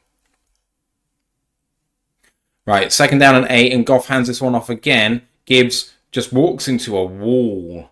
3rd down and 8. They're doing what everyone wants and they're running the ball, but unfortunately, not really doing a good thing. We've had a question in the in the Luke G Discord saying, have we seen a screen yet? We have seen them attempt a screen, but they have not thrown the screen because it's been blown up each time they've tried to run it, and Goff has then made the correct decision. So, 3rd and 8 at the 45-yard line. You're in punt territory here. You need to get a 1st down before I think you attempt to kick by Bates. It's in his range if you get another 5 yards. 3rd down and 8. Goff in shotgun steps back 3 yards. Now comes forward, goes for everything towards JMO. And if he'd seen the ball, he might have had it. But as it is, he didn't. 4th down and 8. It was a good throw, I think, but JMO just didn't see it. 4th down and 8. Yeah. I'm selecting the punt unit to come on here. It's a good play design as well because we had initially trips, and then you saw we also spread them out. So I think it was just trying to get Goff the best one-on-one matchup, which he chose, and evidently that was supposed to be JMO. Hunt is away. Oh, Jack Fox has just been contacted by his own man. His own man. He's walking. He's okay. So his own man got pushed into a standing leg, which is not ideal.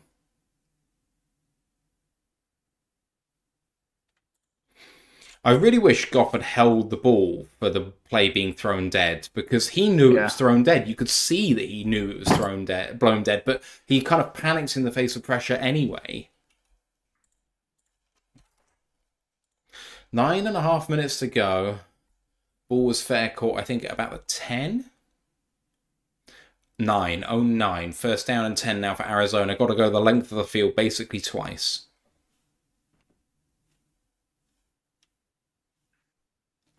Murray in shotgun. Quick throw to the outside. Good catch by Michael Wilson. Gain of 4.5. Second down and 5.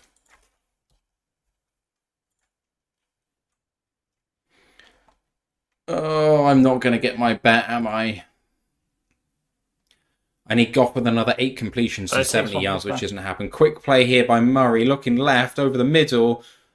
Oh, Kirby with the head-to-head contact there on the receiver. That looked pretty rough.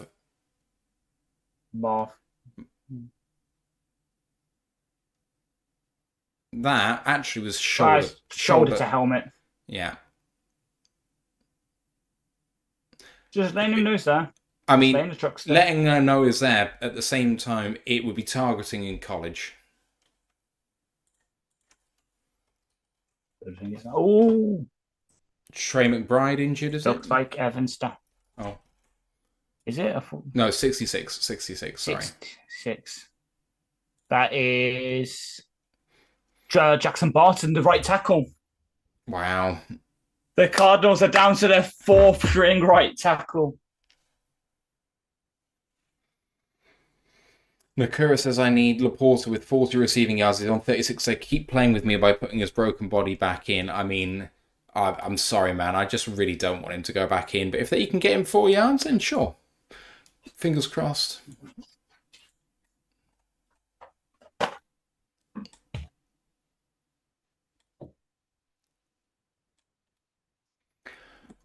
I don't know how many games have been completely scoreless in the second half, but I swear I've seen at least a couple. I would take that today. Same.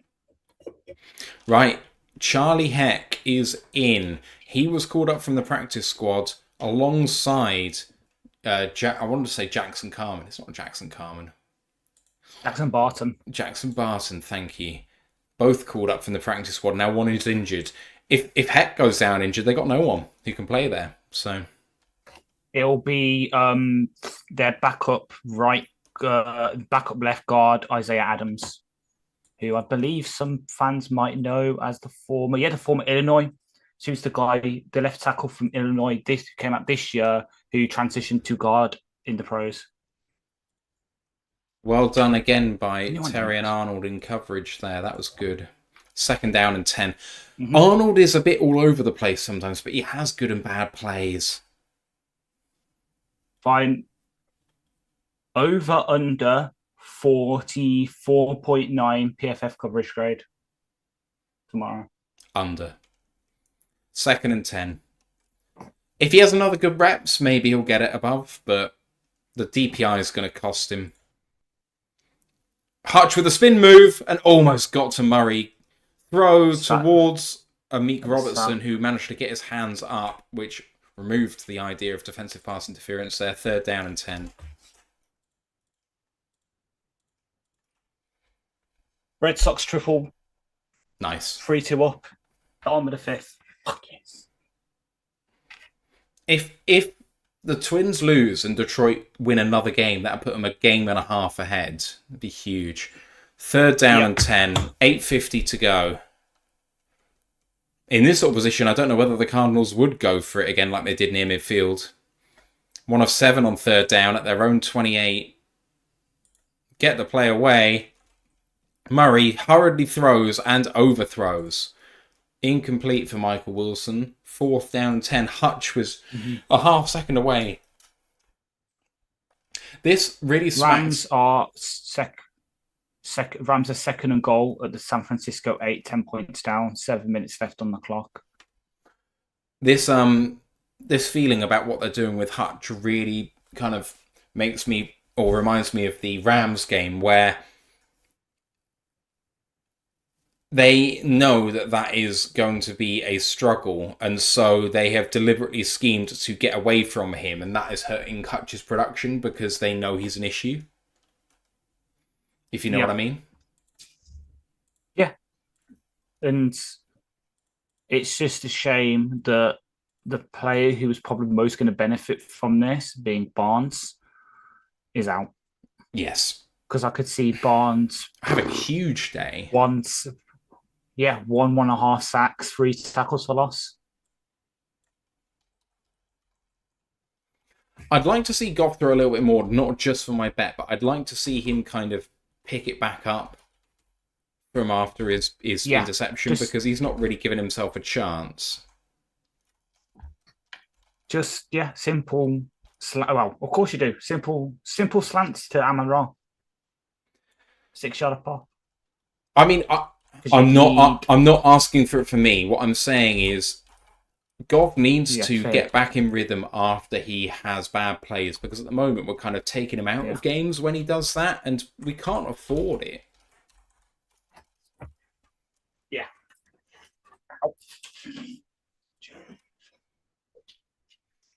Experiment says Hutch is making Kyler throw sooner than he wants to. That's what got us off the pit field on defense in that set. 3rd and 4th down. 2nd and 3rd down.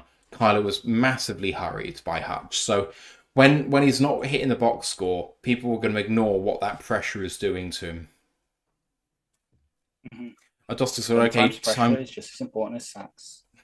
Adostel says, okay, time to just end this, eat the clock and score. TJ says, I'm glad Hutch isn't getting behind Murray like he did against Stafford. Hutch is playing his part. Oh, second. Ryan McCluskey says, well, we've now got lots of yards to just run the ball, so it's going to be a screen for -5 yards. I feel like it's going to be a good call. The thing is, the reason to throw a screen here makes total sense, because the Cardinals maybe need to force a turnover at this point, which means they're going to bring the house against Detroit. So throwing a screen is going to play against the pressure which you know the Cardinals need to bring. The problem is, the Cardinals are going to be alert to the fact we did it lots last week. So trying to do that is probably not the best idea. Cardinals boldly answering the question, what if down there somewhere was an entire game plan? 1st down and 10 for the Lions from the 22-yard line in I formation. And now flexing out is 43. And Dan Skip is out there too. Jumbo package. Run to the left. Go on. Run to the left. Hands it off. Run up the middle. Bit of space there. Yes. For David Montgomery. Who gets about 16 yards in the end. He got carried by his offensive line about 8 yards there. What a play for Detroit and a 1st down. Who would have thought that you could go surfing in the middle of the Arizonian desert? He got lifted up off his feet by the Arizona Cardinals, and the Lions just pushed him. That's just how things go in Tucson, Arizona. 1st down and 10, 7:55 to go at our own 38. Goff under centre and hands that one off as well. Going to get caught from the backside, Monty, but he still gains himself about 1.5 yards. 2nd down and 8. Maybe 2nd down and 9. Adostel said, oh no, you want the screens. I'm scared now. Lols. You're a troll, my friend. I don't want it. Free Climb says rugby scrum to the end zone. Yeah. Oh, the hook and ladder, man. I almost forget that we even did that. What a fucking play that was. Exactly. That is early content. Well, we'll forget about it for now, but end of season's award show, that's going in the play of the year. So the Cardinals have already taken a timeout and handed off to the running back, Dave Montgomery, whose knee goes down with about 2.5 yards to go. It's third down at that spot. Timeout, Arizona. They've got one left. Third down and 2.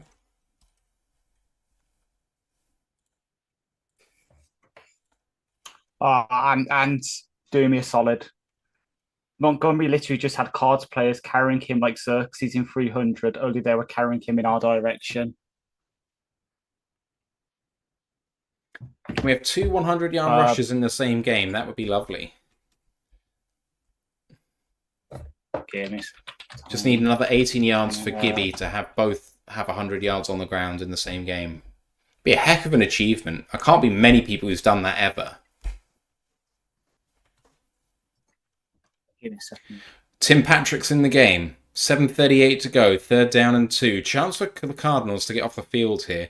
Lions spread this out with 3 wide receivers. Goff calls for it. Looks like the Cardinals are blitzing here. Lions hand it off, and a great play by the blitzing Buda Baker. Gain of only 1. 4th down and 1. Time for the Lions to punt. Should have just thrown that, guys.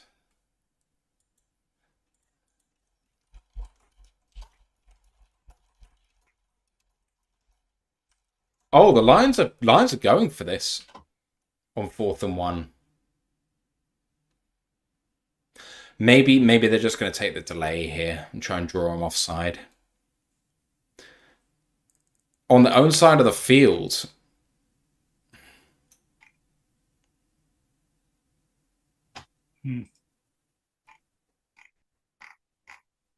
Sorry, I've just got deep in the sauce now.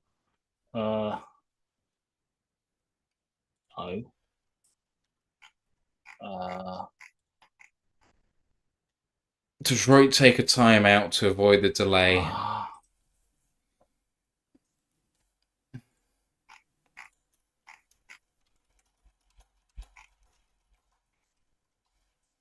Okay, no. I found one such game. This is going way back. December the 10th, 2006. The Jaguars against the Colts had Morris Jones-Drew and Fred Taylor both rushed for over 100 yards. Fred Taylor had 9 for 131 and 1 touchdown. MJD had 15 for 166 and 2. Nice. That's the most recent one I could find. Lions line up to punt. Is Jack Fox going to get hit again here? They don't rush many. Jack Fox with the punt. Fair court signal at the 6-yard line. Cardinals still need 2 scores.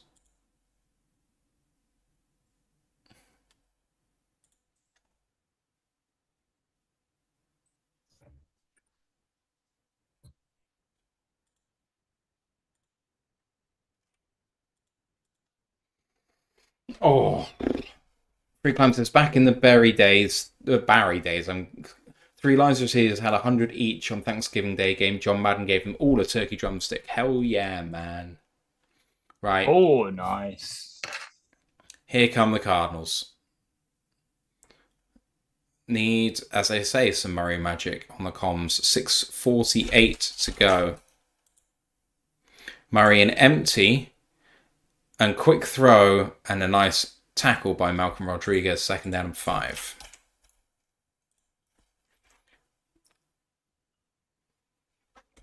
Five yards and the clock running is not going to save the Cardinals here. From their 11, 2nd down and 6.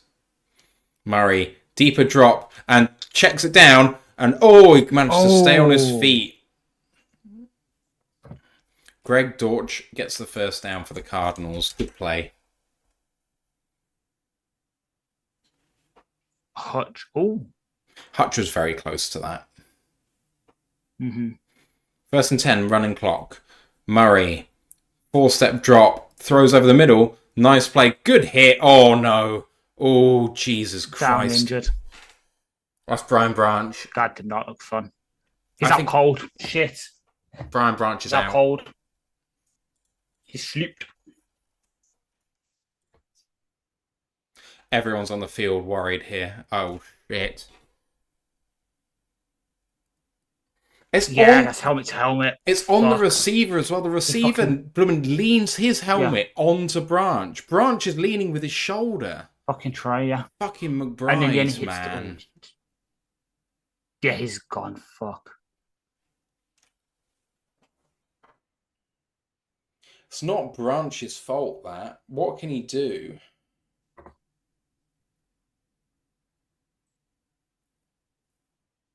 Branch is leaning as much with his shoulder as he can. It's incumbent on the offensive players to not do that. As a rugby player, you are responsible for your own safety, and that means not getting hit in the head as much as other people not trying to hit you in the head. It's your fault.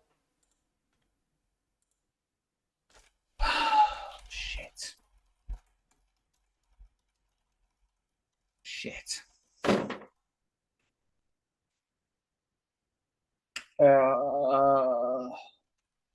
Fucking hell of a lot more Brandon Joseph then.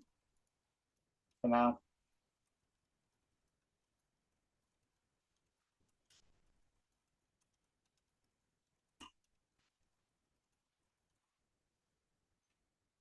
He's up and he's walked to the sideline. Thank fuck for that. Oh, we need him next week. Thank God.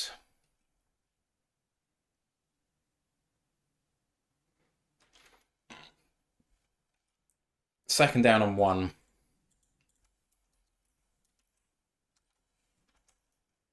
Brandon Joseph is in for the Lions. Kyler. Just go too high shells. Just go too high shells. Lovely throw, and that is not caught by Michael Wilson, I don't think. That is not a catch. They're ruling it a catch. It does not look like a catch live. Carlton Davis. Oh, that's a catch. No, I'm wrong. Catch. Lovely throw by Kyler. All the way down to the 43 here. Kyler going quickly now. Trying to go to the left-hand side. Good throw. No one really out there. And the receiver's beating the man to the outside. And Meek puts him outside.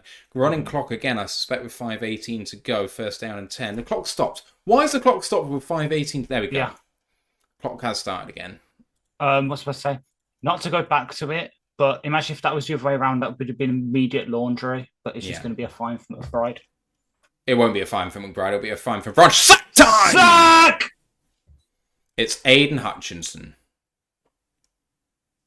How did you like the taste? Oh, no, I'm not going to make that joke. He's got a sack in every game so far this season. People have a go at him about his consistency on the stat sheet. He's had a sack every game this season. There's the spin move again. It completely ruins him. It's probably only going to be a half sack because Meki Wingo was also in there too. Goes off there. But yeah, it'll be Branch that gets questionable. Yeah, of course he is. Neckable. Neck. Oh, neck questionable.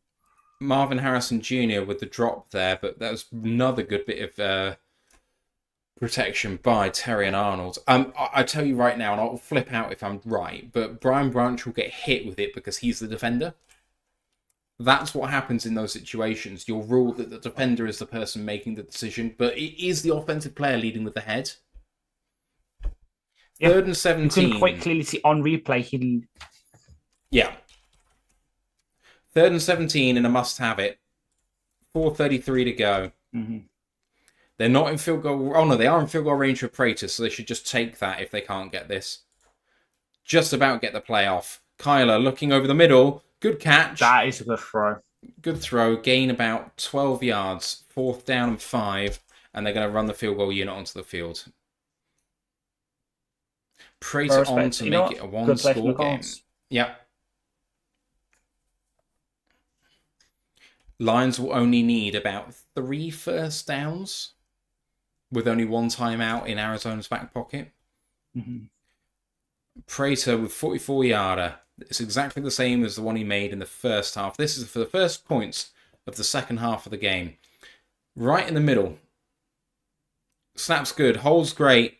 And Prater is money. You know he is. 20 to Don't look 13. now, but Don't look now, but I'll what? just the Cowboys have scored back-to-back touchdowns. It's now 18-28. That game's done, buried, gone.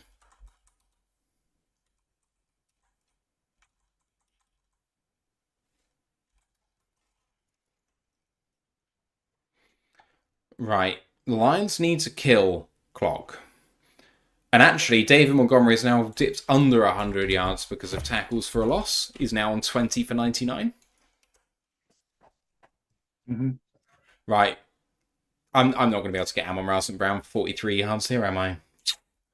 Unfortunately. No, unfortunately not, boss. Are they going to go onside kick? 3:48 to go. It's something I'd be tempted by considering their timeout situation, but I presume they're not going to. Branch looks okay on the sideline, but you keep him out for the rest of the game now. You have to. You have to. Even if he passes protocol, I would just not risk it. Yeah. 3:48 to go. Brandon. Yeah. Just play, it's a big drop off, but Brandon is good. Yeah, just play a lot of cover 2, cover 4, and prevent. Just have 2 high shells. So it is kicked off. They didn't declare the onside kick, and so the Lions take over at their own 30, 7 points up with just less than 4 minutes to go. Freeland said, so did Hutch get a half sack? Let's have a look. Hutch has been credited with a full sack.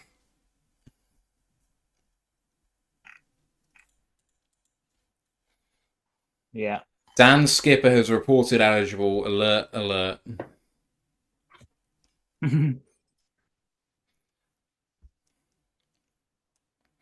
6 offensive linemen. This hasn't really worked in the second half for the Lions, but we've seen this movement before. Dan Skipper moves to the other side of the formation. Goff under center takes a snap and gives it to David Montgomery. And again, push forward by his men. Gain of maybe 4. Should have maybe been only 1.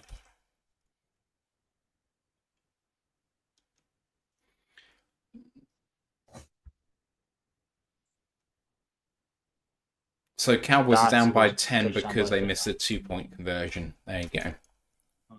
2nd and 6 for the Lions, and the clock is winding. 3:20 to go and counting.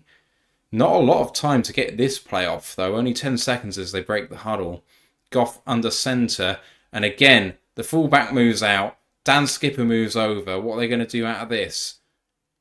Goff, and it's a false start by Dan Skipper.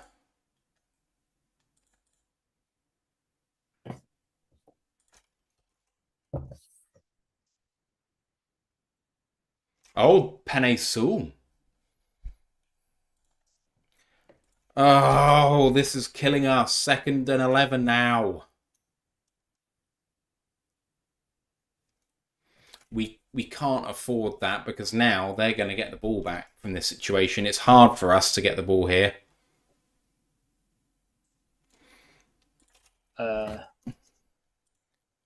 Second down and 11. Goff in I formation. Amon-Ra moving and handed off to Montgomery. Loss of 1. 3rd and 12. What a big chance for the Cardinals here. 24-24 in the San Francisco-LA game. 1:51 left in the game for San Francisco to drive for a field goal to win. Oh, this is just disaster territory, isn't it? 3rd and 12. 2.5 minutes to go. Goff, do you throw for this or force them to burn the timeout? Looks like they're bringing pressure here. 3rd and 12. 2:20 to go. Takes a snap. They only bring 4. Goff looking for a first down, and he gets it to Amon-Ra St. Brown. That is going to break the back of the Arizona Cardinals. And that will take us to the 2-minute warning. Come on. Is it a simple? Yeah. Yeah. Well done, Amon Ra. Simple hook route. Love it.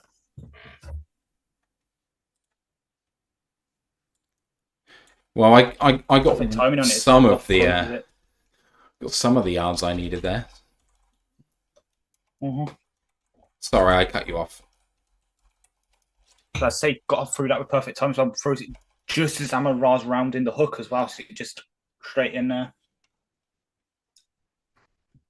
Okay, what I really need is just 26 yards. Just 26 yards from Amon Ra. Come on.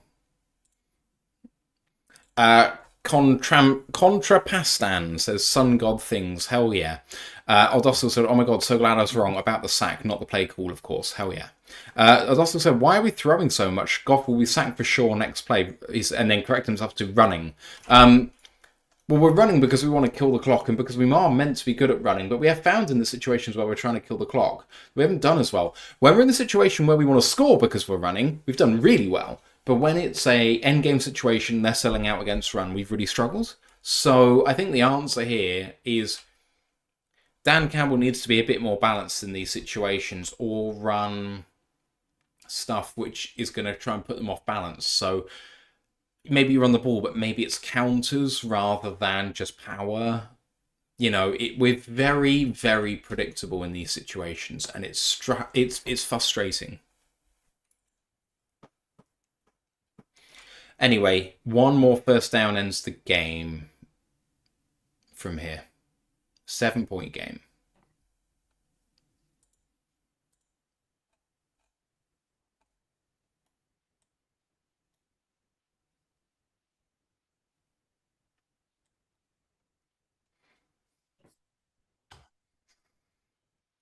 All right. Cowboys are driving again with 4:30 to go. 3rd and 5 at midfield-ish. 49ers are driving as well. 2nd and 10 at their 43 with 1:12 to go. That's the one I've got open in my second window. Mostly because I've got Ayuk in fantasy, so I want to just keep an eye.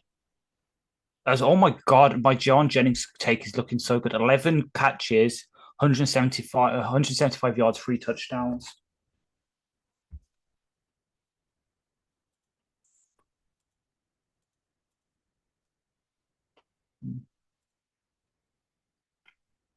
Adostel said we can kill the clock by catching in bounds too, though. Yes, but if you don't catch the ball because Goff throws badly, then it doesn't kill the clock, and that's the problem.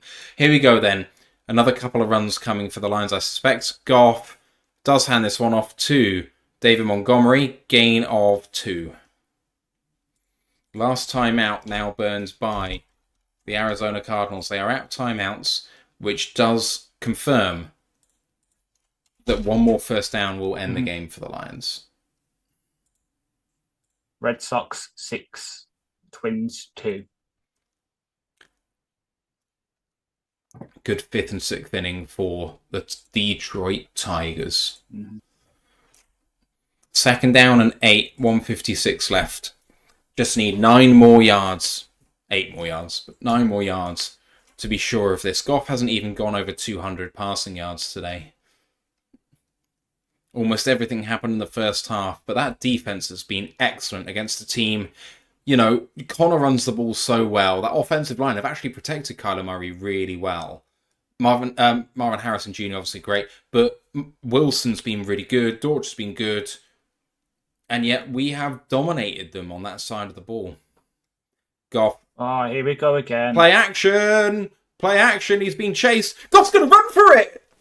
That's the game! Vanilla Vic! Naked bootleg for Jared Goff, and he runs for the first down, and that is the ball game. Yes, sir. When I said here we go again, that's it's not what you meant. Ben Johnson setting it up again. It's not what I meant, but it's him, Ben Johnson, proving why. Yeah, okay, same old. It tricks us. It tricks the other team. You see those motions. All right, here we go. They're going to run it again. Goff, naked boot. Fucking great. Goff kneels. Ugh, okay.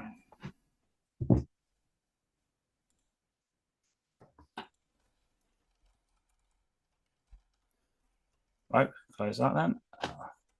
That is going to be your ball game, I think. Just one more knee Ooh. is going to do this. And then we're going to briefly talk about the other games in progress. Mm-hmm. Pulling up the San Francisco game. And the Lions are 2-1. The Lions' 9th straight win following a loss. Their last 2-game losing streak happened in 2022. Ash, I'm going to bring up the stats for the final time here. Finished 20-13 in a 3-point second half. Jared Goff leading the Lions to this victory at 18 for 23 for 198 yards, 2 touchdowns and a pick, and 3 carries for 6 yards. David Montgomery on the ground, 23 for 106 and a touchdown. And Amon-Ra St. Brown, 7 of 8 for 74 and a touchdown. Jahmyr Gibbs himself had 16 carries for 83 yards and then had no receptions for 20 yards and a touchdown. That's going to be my favourite stat ever. Kyler Murray, 21 of 34 for 205, a touchdown and a pick. He also had 5 for 45 on the ground. Otherwise, James Conner had 9 for 17 yards at less than 2 yards a carry. Marvin Harrison Jr., 5 of 11 for 64 and a touchdown, was matched by Michael Wilson's 8 of 9 for 64 yards. In terms of defense, there were 2 interceptions, of course, one by Dennis Gardeck, the outside linebacker, one by Kirby Joseph, the safety for Detroit. Prater was perfect, 3 of 3. And Jake Bates, 2 of 3 on extra points. Jack Fox was a weapon with 4 of his 5 points downed inside the 20. 1 sack for the Lions was by Aiden Hutchinson. The other 2 TFLs by Carlton Davis and Brian Branch. And for the Arizona Cardinals, 2 sacks, 1 by Dante Stills and 1 by Matt Wilson. 3 other TFLs, Gardeck, Billy Al Nichols, and Jalen Thompson. Ash, your thoughts on the Lions advancing to 2-1 and how we did today? It wasn't pretty at times. Our medical staff are pulling their hairs out right now. But we ground out that win.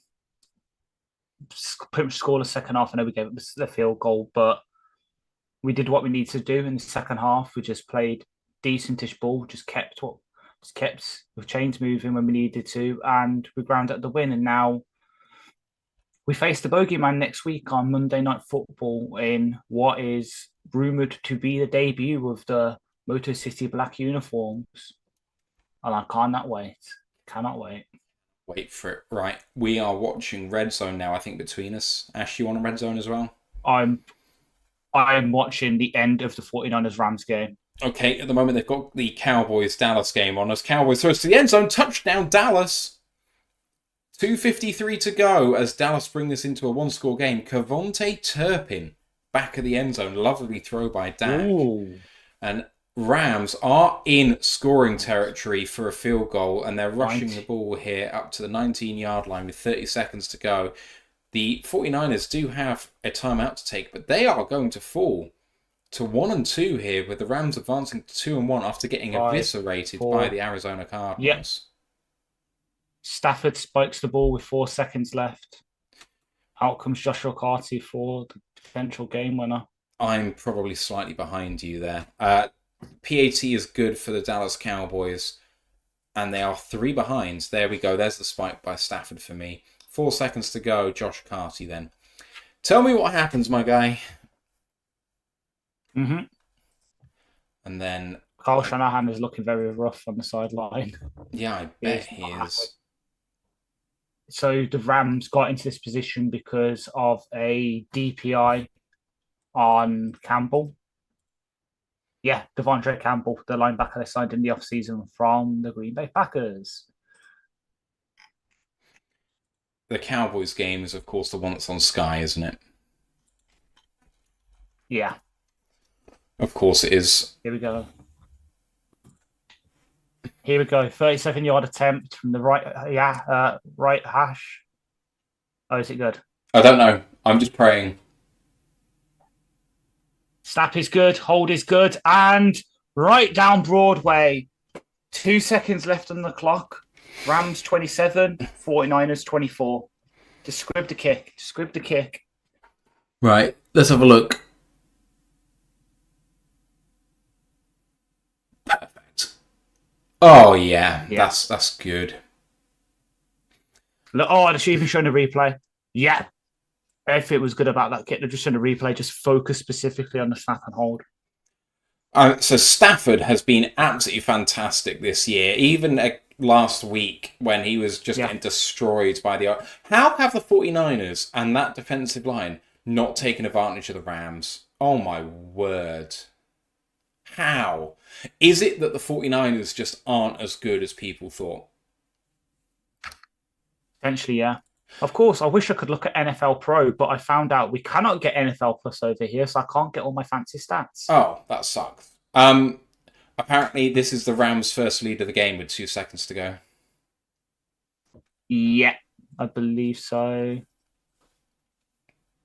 I forgot to back to ESPN. Gamecast. Yeah. This is a 14,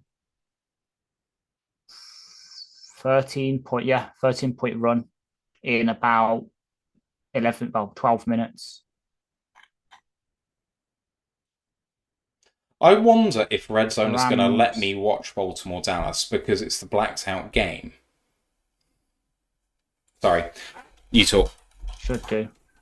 Rams kick it through the end zone, touchback. So Purdy has a Hail Mary chance from his 30. Yeah, but Purdy's not exactly known for his arm. I'd give it to Trey Lance. No, Trey Lance isn't there. What am I on about? Sorry. Lance is not there. Who is there? They've got a good backup. They've got a good backup. It was Carson Wentz Jimmy G because he's on the opposites. Yeah. It is. No, they don't. It's Brandon Allen. Oh, no, that's what I said. So they've got a good backup. I'm joking. I'm joking. Here we go. Purdy. It's laterals play. It's a laterals play. Ayuk running, laterals it to someone I can't see, number 24.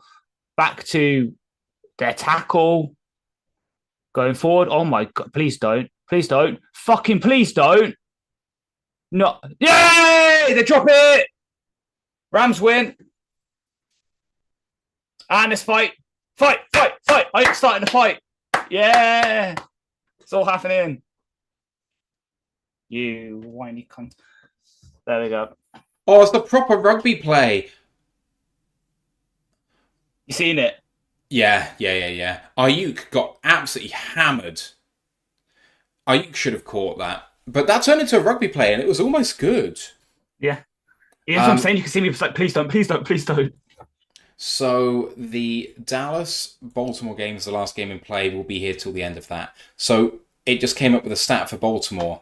Since 2021, they have lost the most games in the NFL, leading by 7 points in the fourth quarter, with 9 in that time. Jeez. That's just nuts. Also, thank you to Fantasy Football for crediting Ayuk with a fumble in that play when he didn't even get possession of the ball. That's not fair. You're joking. No. Yep. Just saw it come up. Please. No, sorry, my bad. Brock Purdy 30-yard pass complete to Brandon Ayuk. Fumble recovered by LA. Sorry, I saw Ayuk and fumble in the same breath. Nope. Yep. Nope. He's been credited with a fumble. Oh. But he's also got 30 yards, so that should offset because it's 3 points either way. Yes, he finishes with 8.3 on Sleeper. Pass by... Oh, third down pass for Baltimore, and it's complete for a first down to Zay Flowers. That's going to be the 2-minute warning, and there is only one timeout left for Dallas, so they're in the same position, Baltimore, that we were in. 3 points up, one score ahead, and 1 first down ends it now. Good play by Baltimore, that, actually. Nice. Very competitive by Dallas. Really tried to hit him at the catch point, but wasn't good enough. Okay. Cowboys used their last time out before the 2-minute warning. First down and 10, 2:17 to go. Dallas being 1-2 and San Francisco being 1-2 is huge for the entire NFC. The door is open for teams like... I mean, you've got to take the Vikings seriously now. You have to. Although, I wouldn't be surprised to see Darnold on the injury report all week this week after what happened to him today. So right now, we are sixth. We are the sixth seed in the NFC right now. I think. Yeah. So are we ahead or behind Green Bay? Probably behind, I suspect. Ahead. Oh, okay. Nope, ahead. Ahead based on conference, because Green Bay is 0-1 in conference play. We're 2-1. Oh, we haven't had any AFC games yet. Okay. Rush by Derek Henry brings us to the 2-minute warning, 2nd down and 9.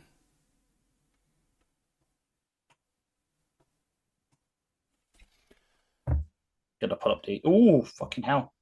Yeah, we shouldn't have doubted the Red Sox. It's now 9-2 to them. 2-minute warning. Oh, wow. Cool. I've only just seen that the 6th innings has ended in the baseball. Yeah. 9-2. With a 6-run inning, fuck's sake. Like, Twins are just not a good baseball team.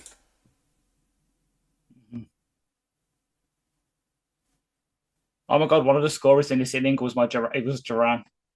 Yes. Oh, man. Hungry like the wolf, eh?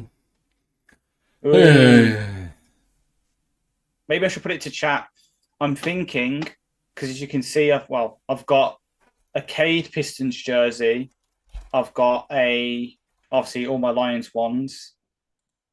I'm thinking this year for my birthday to get a Tigers jersey. Do I get Riley?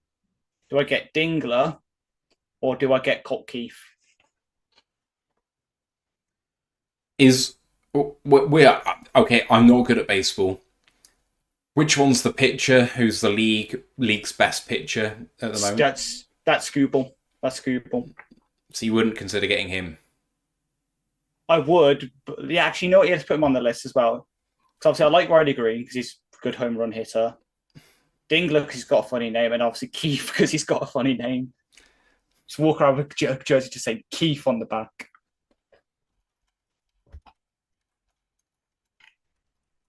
Come on. Commercial breaks.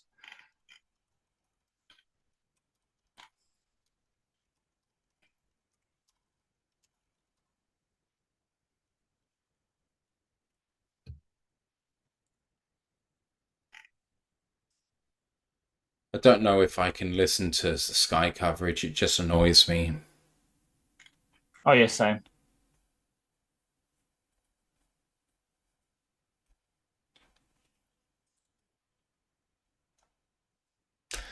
POD stream is starting shortly with Chris Perfett launching, so it might be worth us heading over there potentially. I know that this game hasn't finished, but I think it might be time. So I'm just going to give some thoughts, and then Ash, if you want to give some final thoughts, and then we'll head off. So for me, this wasn't a complete game, but it was a complete performance generally. I think that the complementary football wasn't perfect, but it existed at least for a time. This is our best defensive performance of the year against maybe not its biggest threat, but the one that I worried about the most all year. You know, when you come up against Baker, it's first down for Baltimore, and that game is over. Baltimore win.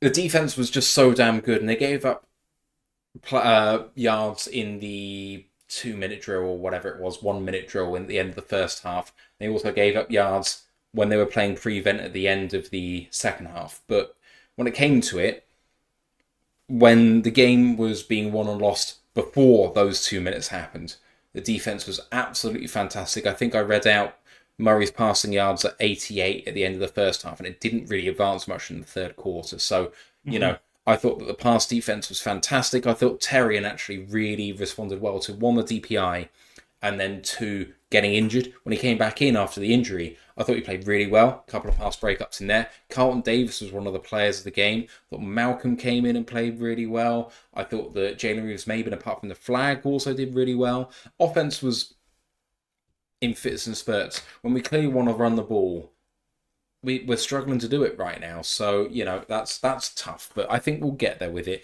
There was enough in the first half to say that you can see this getting better as we go on. I mean, Goff with a perfect passer rating through the first half. What more can you ask for? So people will talk about Ben Johnson for the second half, but at the end of the day, the defense got the game won in the second and the offense got it won in the first. I'm going to go into tomorrow happy for the review show, which I hope you can join us for, 2:30 Eastern. Ash, what do you think about this game? Completely agree. Like, defense really stepped up today, and arguably that was my worry coming in out of the two. If you told me I had to choose which side of the ball I'd be worried about, I would have said it'd be the defense, because as much as I rate Arizona's defensive coordinator and some of the pieces they have, it's a work in progress. But that offense with Kyler, Trey McBride, Marvin Harrison Jr., the running backs they have, I was like, yeah, the defenses might be struggle, but they stepped up. They've really stepped up. I know they gave up a field goal in the second half, but they played really damn well. And I know, obviously, the all your players. Obviously, you thankfully left me Kirby. Fucking great day from him. Can't wait to see his PFF grades tomorrow. But yeah, Arnold, it's just working on him adjusting to the league, working out what works for him in the league compared to what worked for him in college. Offense will get there. Sometimes we've got a bit too fancy on ourselves. Sometimes we've got a bit too predictable. Goff really needs to get some LASIK on the bye week about looking at linebackers, because Jesus Christ. But it's a victory at the end of the day. We'll dissect it tomorrow and we get to watch it through again. And we move on to, as I said earlier, to the big boogeyman next week in our black uniforms. And hopefully we can slay that dragon. And then it's the bye weeks, hopefully rest up, because Jesus Christ, the massage tables in Fort Allen Park will be full tomorrow. I'll tell you that much. Deshaun Watson's ears just started burning, but fortunately, Oh, for God's sake! you can't say that and not expect me to make that joke, right? There's lots of guys in the chat that I want to thank for just being with us the whole time, including you lurkers who are just there watching us and not commenting. I appreciate you guys all very, very much as well, especially to people like Wizard of War who've just come in at the end there saying great stream, guys, thank you. Mark LeBay as well, and then I didn't get to Teppo, but Matt and Ashgret as always, thanks guys, I'm off to bed, appreciate you. And at the end of the game, Mike the Marine, ROTL play-by-play team love, voted number one in my book, appreciate you. Nakura 2, Keith O says let's fucking go Lions. Flint Town CJ says TYUs, I'm guessing. GA2 Skip says thanks guys. Everybody, this is just awesome to do. I know that Ash loves it. I know this is maybe my favourite part of doing what we do. This is always what I wanted to do as a career, so it's nice to kind of moonlight doing this a little bit. And doesn't mean anything without you guys. So thank you. We'll see you tomorrow for the review show once we've watched it again, and we'll see you then. But goodbye for now. Bye.